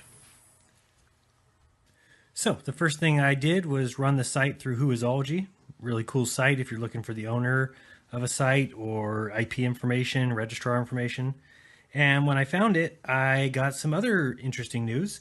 He owns over 150 other related domains besides polarcruises.com. In fact, look at all these. This travel agency or scam center have all the Antarctic and Arctic trips in their hands. You must go through them. So that was just more fuel to my fire. Sites like penguincruise.com, Antarctica Cruise, Antarctica Tour, Antarctica Trip, Polar Bear Cruises, Antarctic Voyage, Antarctic Journey, Antarctica Journeys, Arctic Voyages, Antarctic Tour, Antarctic Vacations with a hyphen, Antarctic Trip, Antarctic Adventures, Antarctica Cruise. So, as you can see, he definitely has the corner on the market. Next up was to find out, are they even in business, or is it an all-out scam? Now, I hope you are ready for this story to get a little bit juicy. Thanks for holding on so far, because it's about to get real interesting. So, in looking at the page here that lists the employees, I'd already looked up Jim, couldn't find anything. He's the one who owns all the domains.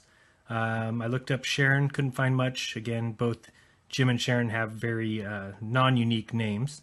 But Chuck and his wife, Lynn, were easy to find. Here you're looking at Chuck Cross. He is a Antarctic polar expedition leader, so it says. So is his wife.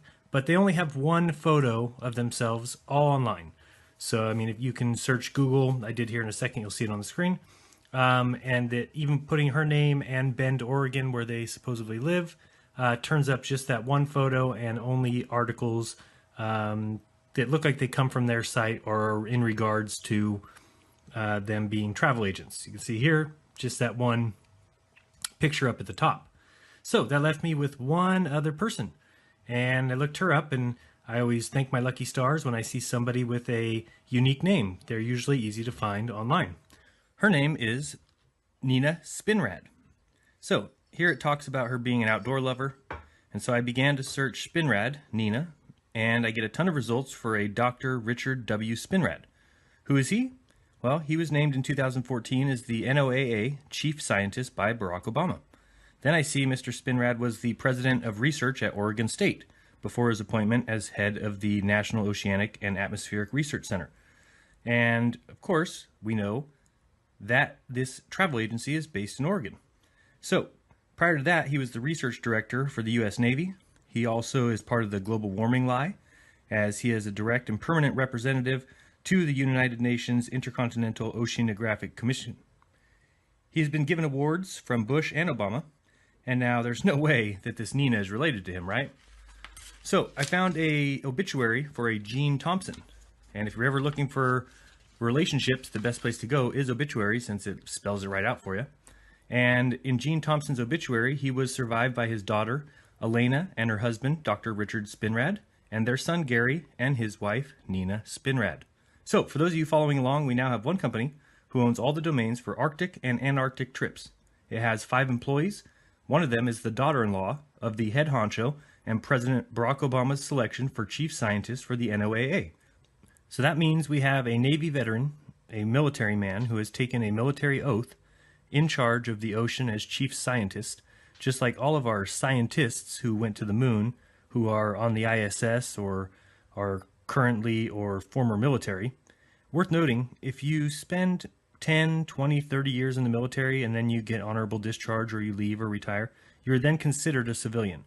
So if you become an astronaut, you are a civilian astronaut.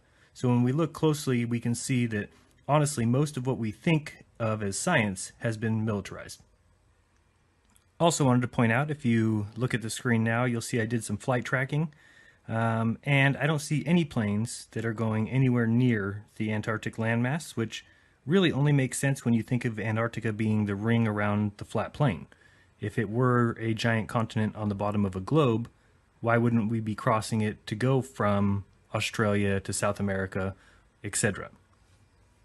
And flat earthers just don't seem to know about this.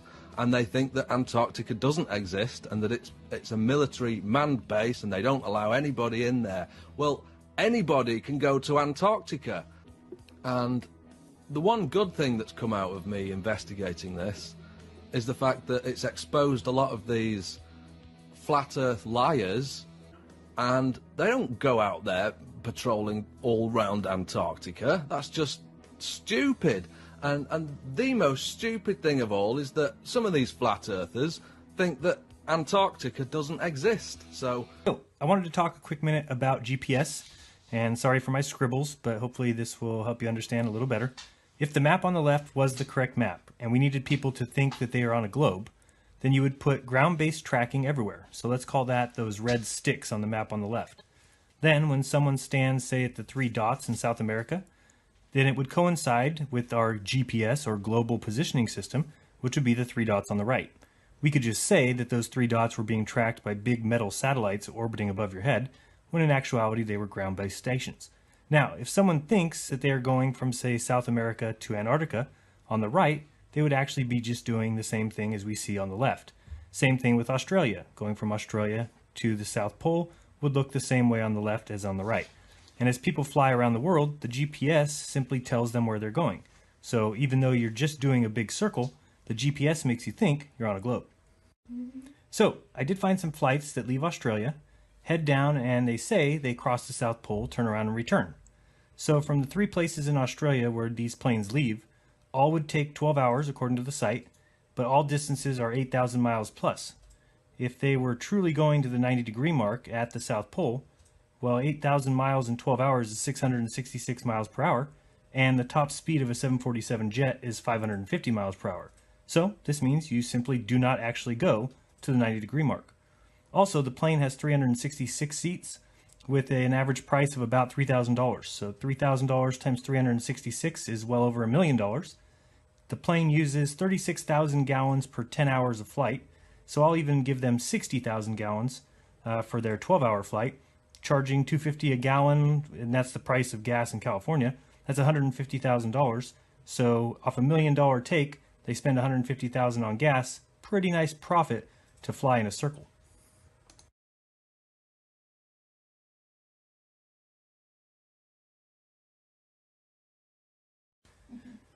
So, as you can see, problems with the globe are becoming too much for people to even ignore. Let's look back at the midnight sun now. This is a big issue.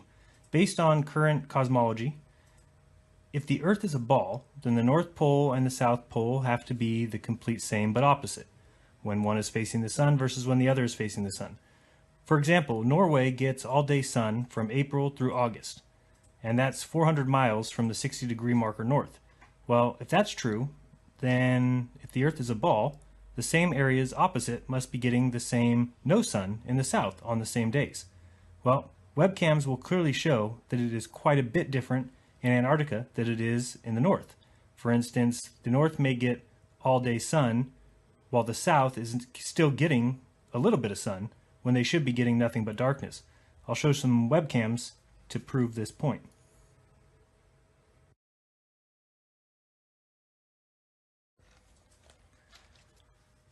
So the first question you might ask is, of course, well, what is the midnight sun and where can we see it? And if we take a look at the answers we get from Yahoo's Answers.com, which I'm sure has nothing but the truth, right? It says, what months is Antarctica in total darkness? And they answer, oh, Antarctica is in total darkness all of September, October, November, December, January, February, and most of March. Well, this person didn't realize that that is the summer for the South, and they're not in all darkness for those months. It's ridiculous. So we'll look a little bit lower where we get NASA's answer. We know NASA never lies to us. NASA says that Antarctica has 6 months of darkness and 6 months of summer, and that the sun only rises and sets one time a year. That is complete and total bullshit. We'll see that in webcam footage in a minute. You'll see a little bit lower than their post is a post about the myth of the midnight sun, because it's a myth. That's exactly why, and I've said this many times, if somebody's lying to you, there's a reason, right? So we're lied to as kids about the polar sun or the midnight sun in the south and the midnight sun in the north. If it's a lie, there's a reason behind it. Wouldn't you agree? Now you'll see here there's a letter from somebody who works down at the Antarctic, and she's explaining when she gets to see the sun, and she says, of course, the same thing, that she sees 6 months of sun and 6 months of darkness. Simply not true. We'll look at webcam footage which proves it. And she even says at the end, do you know why we get this? Well, it's because the Earth goes around the sun in 365 days. That completes a year. Hey folks, this is Odin. Today I want to cover Captain Cook. Captain Cook is a very famous captain, and the reason behind that is because he served his country quite well. He was married for 16 years, for example, but only 4 out of those 16 years did he spend at home with his wife. The remainder of the years he spent out at sea, navigating the southern hemisphere and some of the northern hemisphere in his last journey. But his real claim to fame was because he found new land for England, and to this day they still claim that land that he discovered.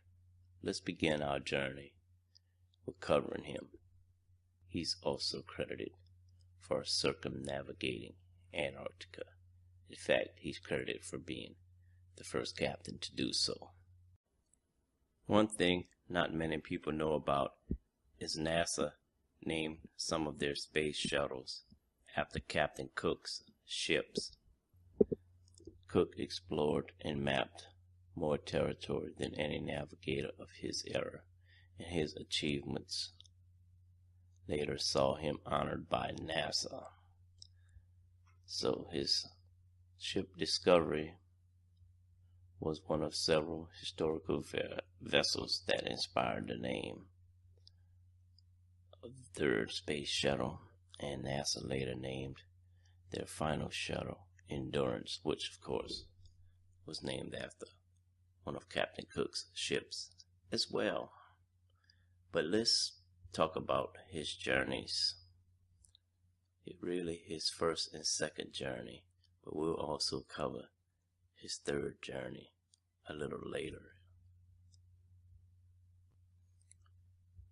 Here's a picture of one of his ships. These are the type of ships that he used when he was exploring. And here is a map of his first journey. The journey's always begun here. Came around, took a break down here, and restocked for supplies by Cape Horn. Now, this is his first journey. So, he left home, he went to Cape Horn, and then he kind of was out to sea right here. What they was looking for is something that at that time they called the Great Southern Continent. At that time they believed the Northern Hemisphere had all this land up here. So they believed that there was a huge continent in the Southern Hemisphere also, something that laid undiscovered. So on his first journey, he came here and he was searching for that continent, and he discovered New Zealand, which he did claim for the crown at that time. Then when he left the area of New Zealand, he discovered Australia, and he went up the coastline of Australia here, where he ran into trouble and hit one of those barrier reefs and knocked a hole in the ship, and he had to pull on shore of Australia and repair the ship. Now this was the only time that happened to Captain Cook, where he had to dock his ship in such a manner. And then he later went on here to the islands, and he came down to South Africa, and he floated on back home. A journey this size took him 3 years. It was from 1768 to 1771. Ironically, when he left for his journey, the first journey, his wife gave birth, and the baby later died while he was out to sea, and he had no knowledge of this until he returned home. Now let's take a look at this same journey, but on a flat earth map. Now here is Captain James Cook's first voyage, but done on a flat earth map. I've done the best that I could with the tools that I have in marking it out. So he left his journey and went to the bottom by Cape Horn and restocked for supplies. Then he went on out into the Southern Hemisphere oceans, searching for the great continent that was believed to be in here. And he actually later came out and said there is no great southern continent. Then he discovered New Zealand, and he mapped it out. He was a great map maker, and he came around New Zealand and up the coast of Australia, where his ship got damaged and he had to fix it there, and back around to the bottom of South Africa, where he restocked again and came on back home. 3 years. And as you can see from this map, he was circumnavigating the ice rim. But his second mission, he even came closer to the ice. We're going to get into that right now. When he arrived home, it was 1771. He basically stayed home for a year before he decided to go back out to sea and start his second mission, which is now on the screen. Again, he was searching for the great southern continent.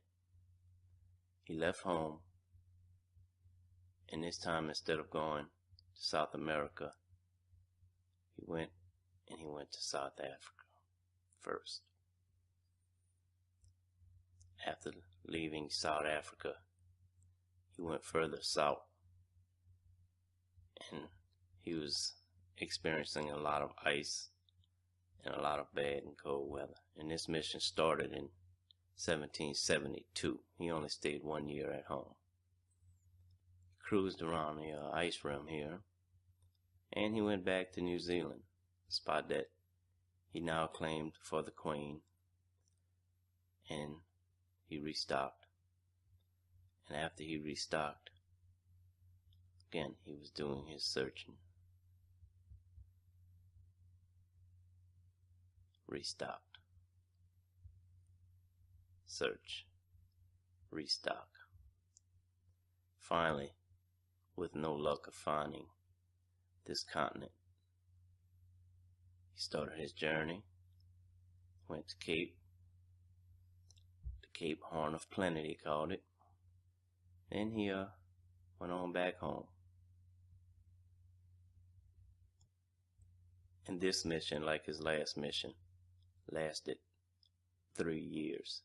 So when he got back home, it was now 1775. These guys didn't mind going out to sea for many years, not knowing if they would ever come back. They were truly explorers of their day, and that's why they are remembered to this day.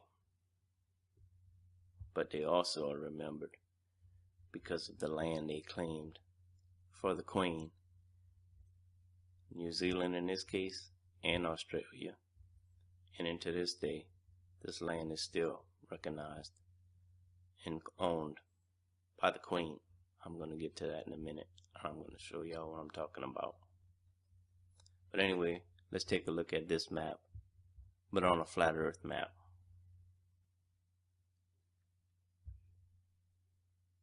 Okay, here's his journey mapped out on a flat earth map, where he leaves his home, goes to South Africa, comes around South Africa and he's riding the ice rim right here this whole time. Goes to New Zealand and restock. He explores around this area here, which he never finds the great continent that they were looking for, because there is no great continent. There is an ice rim. And he actually came clean and said that there was no great southern continent. There was an ice rim. Then he restocks in New Zealand, rides the ice rim again, heads on back to the Horn of Plenty, Cape Horn, restocks, comes back home. 3 years journey. 3 years it took him to go around this ice rim at that time, back in the 1700s. So I find it quite amazing. And this is good evidence that the earth is flat by him never reaching this continent. And they did see, they seen penguins and, you know, they seen all kind of ice, but they just never really came clean or admitted that there was a continent. And he was a great map maker. He would have seen something like that, and he would have, if there was a continent down there, he would have mapped that continent out in a heartbeat and claimed it for the Queen. That was his job, and he was very thorough at doing his job. He wasn't just a run-of-the-mill captain. He was a great captain and a great map maker. One of the best of all time. Some of the maps that he mapped out is still used to this day. For example, the New Zealand map. They still use his mapping when they're showing pictures of New Zealand. Now here's a great example of Captain Cook's map making I'm going to leave a link to this video in the description box because it was really a great documentary. Now this is what they had gave him, the map they gave him of New Zealand. As you can see, it doesn't, right. That's his map right here. Okay, here's what Cook produced 5 years later. Now this really is a map. Just look at this detail. See the detail? He would have easily mapped Antarctica. And when you put it up against a modern satellite image, you can see just how precise it is. So precise, in fact, it was still being used well. It's probably still being used today because satellites, in my opinion, don't exist. It was just a little off right here, but who knows, maybe throughout the years something got messed up in this area. Something got messed up on his map. Maybe they didn't want it to add up perfectly. But I think Captain Cook, I think his map was pretty close to perfect for mapping this area. He was a great captain and a great map maker.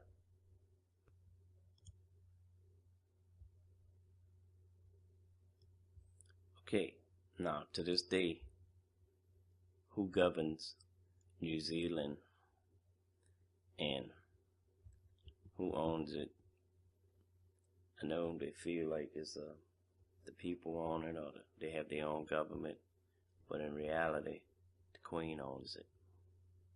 Queen Elizabeth II is the country's head of state and is represented by a Governor General. Okay? Queen Elizabeth this day is ruler of New Zealand. Maybe ruler might not be the right word, but I promise you any kind of diamonds or gold or riches found in New Zealand, that's going to go to the crown. Sure, the people who's mining it might get some of it, but the bulk of it's going to go to her and her family, of course. And it's the same thing with Australia. She's a ruler of Australia, and all the riches of that country will go to her as well. So let's see. When the Queen visits Australia, she speaks and acts as the Queen of Australia and not as Queen of the United Kingdom. And I assure you, if Captain Cook had discovered a continent in the southern hemisphere, like the continent that we are believed or led to believe exists, called Antarctica, the Queen would own that continent. The only reason why they don't own America is because we had a revolutionary war against them at that time. But I assure you, if that continent did exist, it would be owned by the Queen. But the continent does not exist. It's an ice rim. And Captain Cook proved that. He proved it without even knowing it. Here are some of the details of his second voyage. And right here in the agenda, it was to search for the southern continent in the Pacific, and he searched for it, yet he did not find it. Why did he not find a southern continent is the question. I'm going to leave a link to this site as well, because it's very interesting and it's a great read.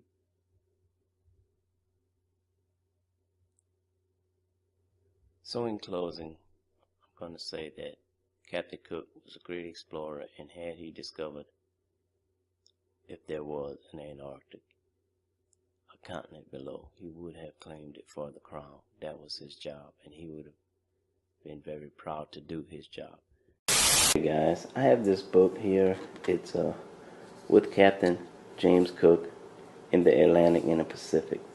The Private Notes of James Burney. And he was the second lieutenant on the Adventure. And this was Captain Cook's second voyage, from 1772 to 1773. He was on the other ship, so to speak, and he was under Captain Tobias Furness. The book has some great art type work, and this artwork was done by an artist on Captain Cook's ship, and the artist's name was William Hodges. This is one painting by Hodges.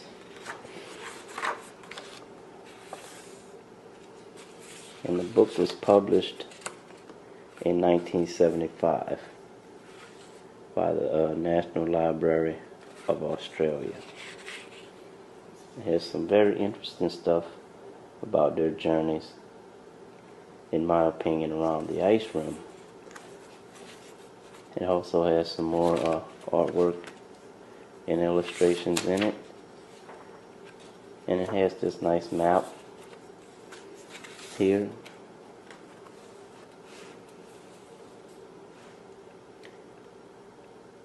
And the map shows both of them, both ships, you know, on journeys, and where they got separated. They got separated here. As you can see, though, this would be like the ice rim down at the bottom. When they got separated, Captain Cook went further down, further south by the Antarctic ice rim here. Where the other ship, the Adventurer, they went on to New Zealand. And this guy was on that ship there, James Burney. So him and his captain and their crew, they didn't dip down as far as Captain Cook did. But they did dip down right here. They were together, both ships were together for this part of the journey. And when they got to New Zealand and Australia, they went back together. And that's where Burney and his crew, they went back. They went back to England. And Captain Cook and his crew, they stayed around this area and dipped down further, looking for a elusive continent that they never found. And it still hasn't been found. It's the ice rim that they found, or that they circumnavigated.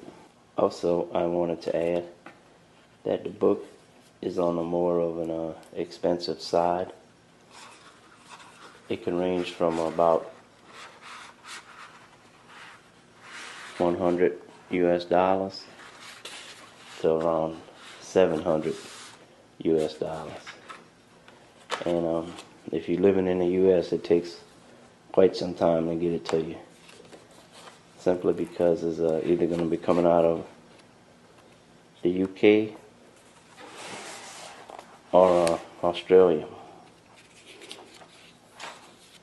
But this is a great way to do research, because you know that this book's been around since 1975 and it hasn't been really messed with. And it's also a first edition. First published in 1975, copyright 75.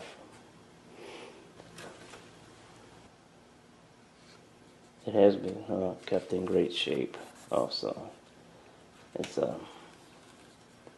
only thing that I found actually wrong with it was on the jacket itself. It had a little rip right here. But other than that, it's a beautiful book, and it's a piece of history right here. So the notes in here that this guy wrote are from his personal journal, and we know that this book hasn't been touched since 75, since this book was published in 75. So we're going to just take a look at it. Anyway, I'm going to read y'all a few passages out of this book. Mainly the parts where they were by the ice rim. So, I hope you enjoy it. Okay, this is a reading from James Burney's private journal, dated 1772. And we're going to start the reading off in December of 1772. And it was December the 10th. This morning we fell on with an island of ice, which at first we mistook for land. In the afternoon we saw another and two penguins, birds which are said never to be far from land. We tried sounding, but got no ground. At this we passed great queries of ice every day, the weather very cold. Through near midsummer at this point of the world, the quicksilver in the temperature kept constantly between 27.5 and 32. The islands we met with at sea is disintegrating by two different names, islands and fields, though in fact they are all islands. The fields of ice are low and level and are many in length. We have sailed close by one above 6 lengths without being able to get past through or seeing the end of it. The islands are very high, rigid pieces, seldom more than half a mile in length, and are about 150 feet high from the surface of the water. There are some of the largest islands, at least as high as St. Paul's. I only saw 2 in this enormous height. One of them, I am certain, was much higher. The islands seem to change color as the weather changes. When the sun shines and the sky is clear, they are of a fine light blue and transparent. In bad, dirty weather, they resemble land covered with snow, the lower part appearing black. If a ship should run against a large piece of ice, I make no doubt but she would receive as much damage as from a rock. Okay, the next reading is from January the 12th, 1773. This day we again hoisted our boats out and got ice until it filled all our empty caskets, having more water than when we left the Cape of Good Hope. We were now in 64 degrees south latitude, weather better and warmer than before, the seasons being more advanced. Okay folks, so basically on Monday, February the 8th, 1773, the Resolution and the Adventurer got separated. It was foggy, and they fired weapons into the air and did not know which way the sound was going, and that probably just made matters worse. So they parted ways and headed to a New Highland, which of course is Australia, and that was their meeting point there by New Zealand. And this reading is from Captain Tobias. It's just like a side note. I guess the author of this book added it in here, and it says Tobias had begun to doubt if there was any such place, and they're referring to any such place like the land of Antarctica. If there was, it must be some spot not hospitable by reasons of the intense cold. And also Captain Cook had previously concluded that there was no land in the area, nothing but mountains of ice surrounded by ice fields. He was only sorry that in searching after this land he had spent so much time, which will become more valuable as the seasons advanced. Okay folks, so there you have it. They was stuck in ice, running around this ice wall, searching for a continent that didn't exist. They got lost, separated from each other, and could have very well died. But these are old first accounts of the Antarctic ice wall. Okay guys, I just want to do a little recap of what I've just read, and especially the part about March 12th, when it was in complete darkness and a massive iceberg was looming directly ahead of them. In the reading it said March 12th, and the year was 1842. It was in complete darkness. Yet if you go here to timeanddate.com, you can look up what kind of daylight there was during this time. Just go to this, scroll down. I'm going to leave a link in the description box to this. There's a little drop down box. You may have to mess with it a little bit. See, once you get to a certain point, you're going to have to keep scrolling. Go to that. then you'll have to continually go. I'm going to leave a link to it, so hopefully the link works and it'll take you directly to this year that I'm talking about, 1842. It's 24-hour sunlight, and they should not have been in complete darkness if there's a 24-hour sunlight in Antarctica. In fact, the sunlight stays 24 hours all the way up to the 21st of March, and it was there on March the 12th. So I hope that answers a few questions for you all. It should also be noted that they have here a warning: local time history for years before 1970 is not available for the South Pole. Instead, local time for McMurdo is used for the years before 1970. So we will be going by McMurdo's time, which of course is right here. Here's the coast of New Zealand. Here's McMurdo. It's a little island by Antarctica. And that was 24-hour daylight here in 1842. So there should have been 24-hour daylight all across here. All across where Ross and them was exploring. And there obviously wasn't, because the reading obviously said they almost hit an iceberg in total darkness. Alright guys, back to the readings. Ross departed the Franklins on December 17, 1842 for his third and final season in Antarctica.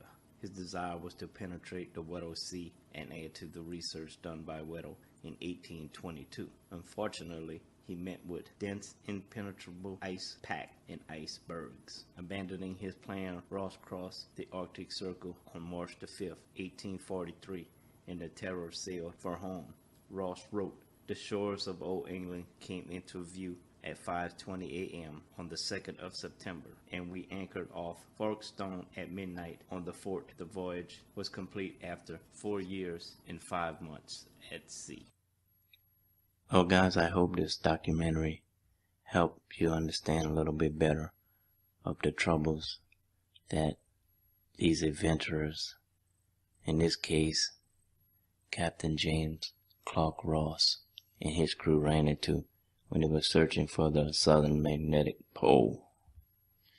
They did run into this beautiful ice ball here, and on March the 12th, 1842, there was of course no 24-hour sunlight in Antarctica. I don't know how the hell they want you to believe that there's 24-hour sunlight in Antarctica when it's clearly written in history that Ross and his crew almost hit an iceberg in the darkness, and they caught hell. So in closing, just remember that you have a ice rim here, and the sun does not shine on this rim 24 hours a day. If it did, of course, it would melt some of this ice, but this ice doesn't melt, not like the North Pole. The North Pole's ice melts. The South Pole's ice, it never melts. The Freemasons live by a slogan, "Nothing is true, everything is permitted," so that they can keep us all in the dark regarding our true potential. And one of their very best tools is the southern continent of Antarctica. They used the Freemason Richard Byrd to push the lie. They erected the geographical South Pole as a ritual. Byrd had taken many trips to the North and South Pole, and in case you didn't know, his brother, Harry Byrd, was a governor and a senator, and did all of this work from 1916 to 1965. Both of them born to one of the wealthiest families in Virginia, and a member of the Federal Lodge No. 1 in Washington, D.C. These men will lie for each other and go to bat for each other, and all of them will back each other no matter what.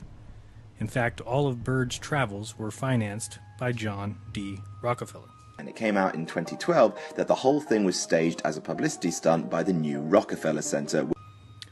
Now, who knows how deep Richard Byrd goes in all this, and exactly to what depth he was involved, he died, or was killed, not too long after Operation Deep Freeze, and his only son, Richard Byrd Jr., was found dead in a warehouse almost a month after his family had put him on a train. Every Mason will tell you that the art of Freemasonry is a glorious example of a most shining and noble morality, yet it's all kept a secret. They tell the lies that keep the world in argument. Now, for some evidence of this Freemason trickery, look no further than the current Guinness record holder for the North-South surface navigation, Sir Ran Fiennes. You can click here for an entire video showing that there is no north-south circumnavigation. And after you've watched this video and that video, if you still believe in the model we were all taught, well, then no evidence exists that will ever get you away from the lie that you love so much. Of course, you know about Freemason Robert Falcon Scott. Of course, this is where we get the name of Amundsen Scott from. You've also heard of the Ross Sea, I presume, which was named after yet another Freemason, Sir James Clark Ross. How about Sir Edward Hillary? Yes, another Freemason, member of the first expedition to cross Antarctica and reach the South Pole by land, doing so from 1955 to 1958.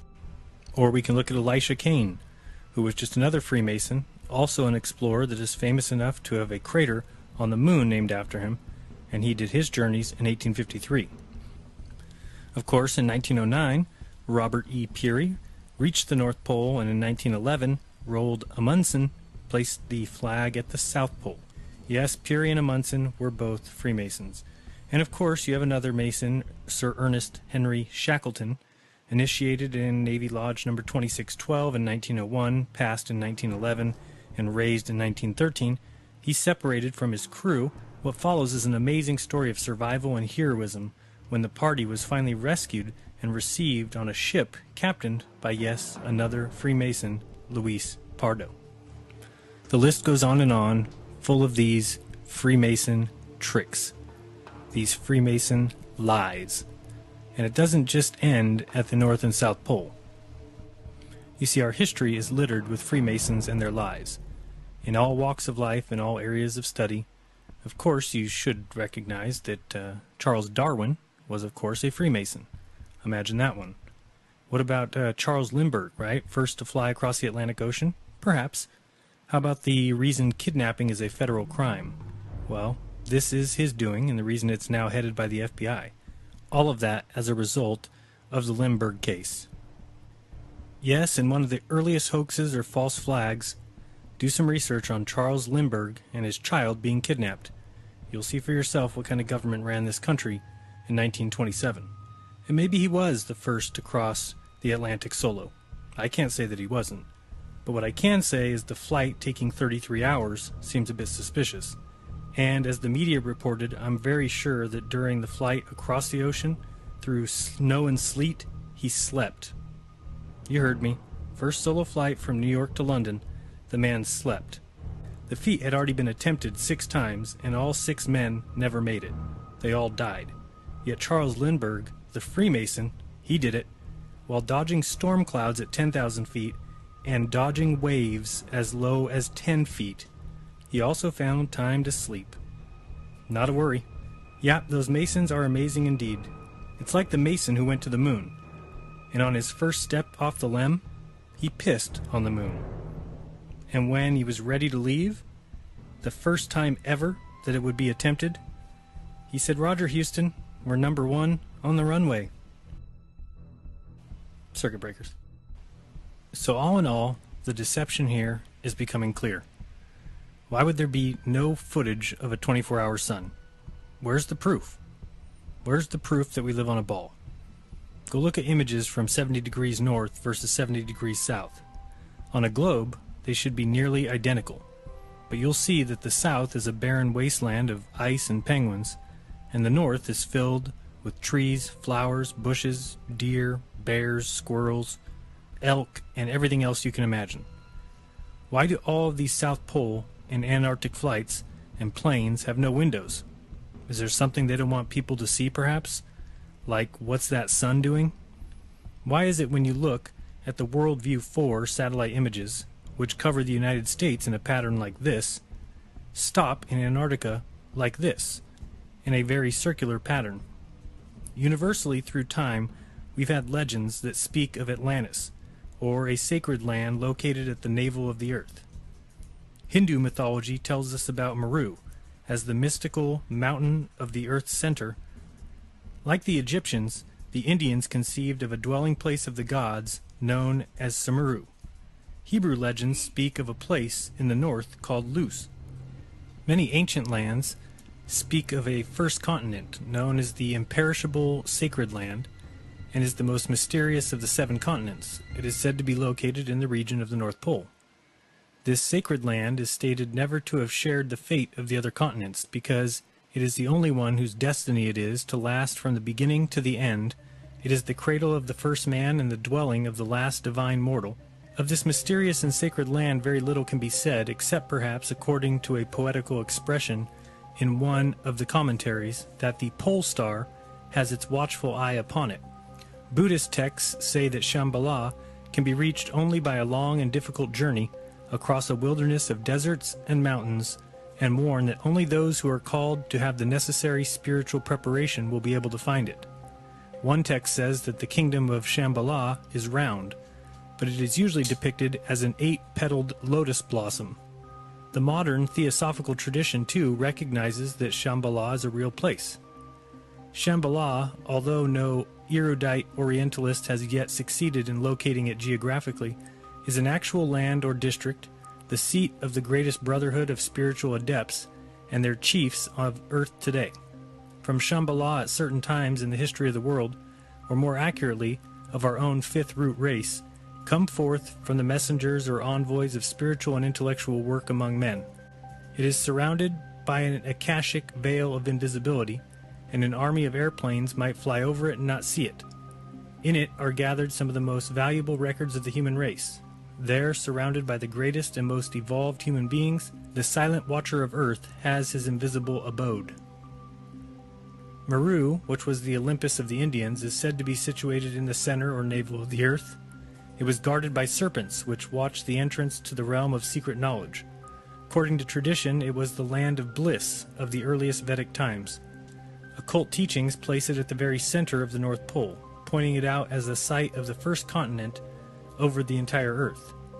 H.P. Blavatsky states that Meru is not the fabulous mountain in the navel or center of the Earth, but its roots and its foundations are in that navel, though it is in a far north itself. It connects it with the central land that never perishes.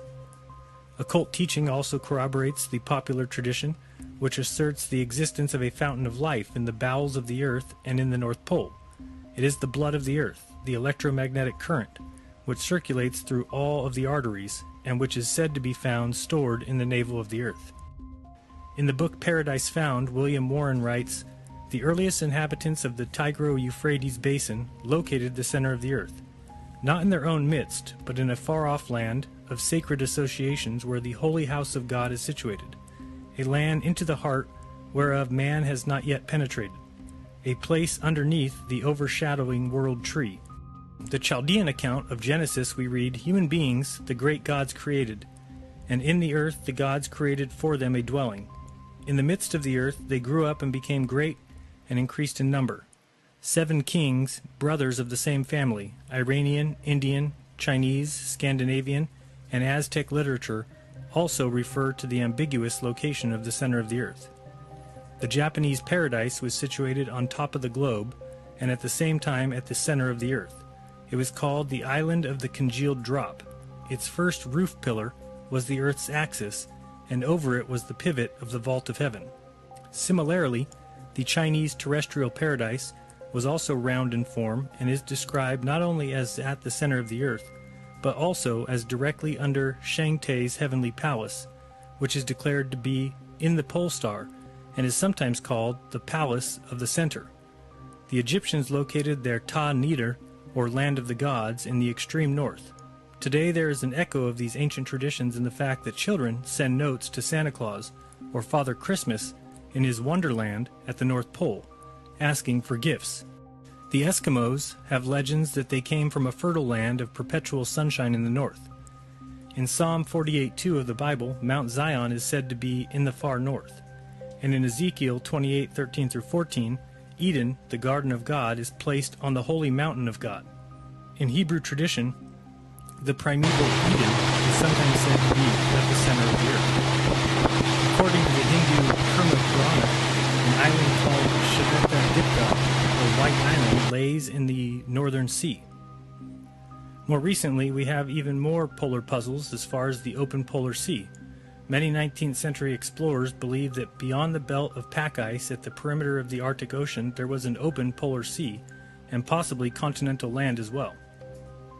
In 1827, an expedition led by Edward Parry ventured far north of Spitsbergen, over ice and along leads of open water. As they sledged north, the ice field became lighter and more fissured, and they eventually found themselves on the edge of what seemed to be a vast open polar sea, containing only a few scattered pieces of ice. While attempting to reach the North Pole in 1871 to 1873, two young Austrian explorers, Karl Weyprecht and Julius Payer, discovered the islands of Franz Josef Land and came to believe that they were the outliners of a continental landmass. Lieutenant George Washington DeLong hoped to find this land, and in 1879 he sailed in the Jeannette through the Bering Straits into the Arctic Ocean, planning to take advantage of the warm, north-flowing currents, which he believed would open a way through the pack ice. However, in June 1881, his ship sank in the pack ice northeast of the New Siberian Islands, a tragedy which DeLong and many of his men did not survive. Early Arctic explorers reported seeing birds and animals moving north as winter was setting in, instead of going south, and inferred that they were headed to a warm land that must lie in the north. Parry once experienced a heavy fall of black dust in Greenland and thought it might be volcanic dust from the unexplored land to the north. In 1904, Dr. R.A. Harris of the U.S. Coast and Geodetic Survey published an article explaining why he believed that there had to be a large body of undiscovered land or shallow water in the polar basin northwest of Greenland. He argued that the prevailing currents seemed to indicate the deflection by an unknown large landmass lying in this approximate area, that the Eskimos living on the northern fringes of the Arctic Ocean had a tradition that a landmass existed to the north, and that the disruption of the tides north of Alaska indicated a moderating effect explainable only by intervening land. Various Arctic explorers actually reported seeing land in the distance, though it should be noted that visibility can be poor and mirages are very common in this area. Have you ever heard of Crocker Land? Another famous disappearing land was called Crocker Land, discovered by Peary. He saw it on the 24th of June 1906 from atop a 2,000-foot mountain situated behind Cape Colgate in northern Greenland. Peary says that through his binoculars he was able to make out, apparently a little more distinctly, the snow-clad summits of a distant land in the northwest above the ice horizon. Peary estimated that Crocker Land lay 120 miles from the northern coast of Axel Heiberg Island. How about Bradley Land? Frederick A. Cook stated that on his journey to the North Pole in 1908, he looked for Crocker Land but did not find it at the location given by Peary. However, he said he seen a mountainous, ice-clad land slightly further from the shore, which he named Bradley Land. He saw it to the west of his line of march, north across the pack, on the 30th of March 1908, and again 31st of March. Prior to his attempt at the pole, Cook expressed the common belief that land would be found north of the Arctic Ocean. Jan Leprecht takes quite a different view on Cook and Peary and the controversy surrounding them. Leprecht speculates that the land had been magnified horizontally. Nevertheless, for the mirage to extend over a third or more of the horizon, without any noticeable degradation in brightness, the land itself would still have to be enormous. Lamprecht believes that Cook's photo of Bradley Land may also be a telescopic mirage, probably of the easternmost extension of Crocker Land, which he thinks is located on the Earth's outer surface, but is being covered up because it lies too close to the polar hole. He thinks that Keenan Land also could be a telescopic mirage of the same gigantic polar continent, seen at a distance of over 900 miles. Lamprecht also believes the polar land and hole might have been discovered in 1926, when Amundsen, Ellsworth, and Nobile made their transpolar flight from Spitsbergen to Alaska, but instead of publicizing their discoveries, they supposedly went straight to the military and were sworn to secrecy.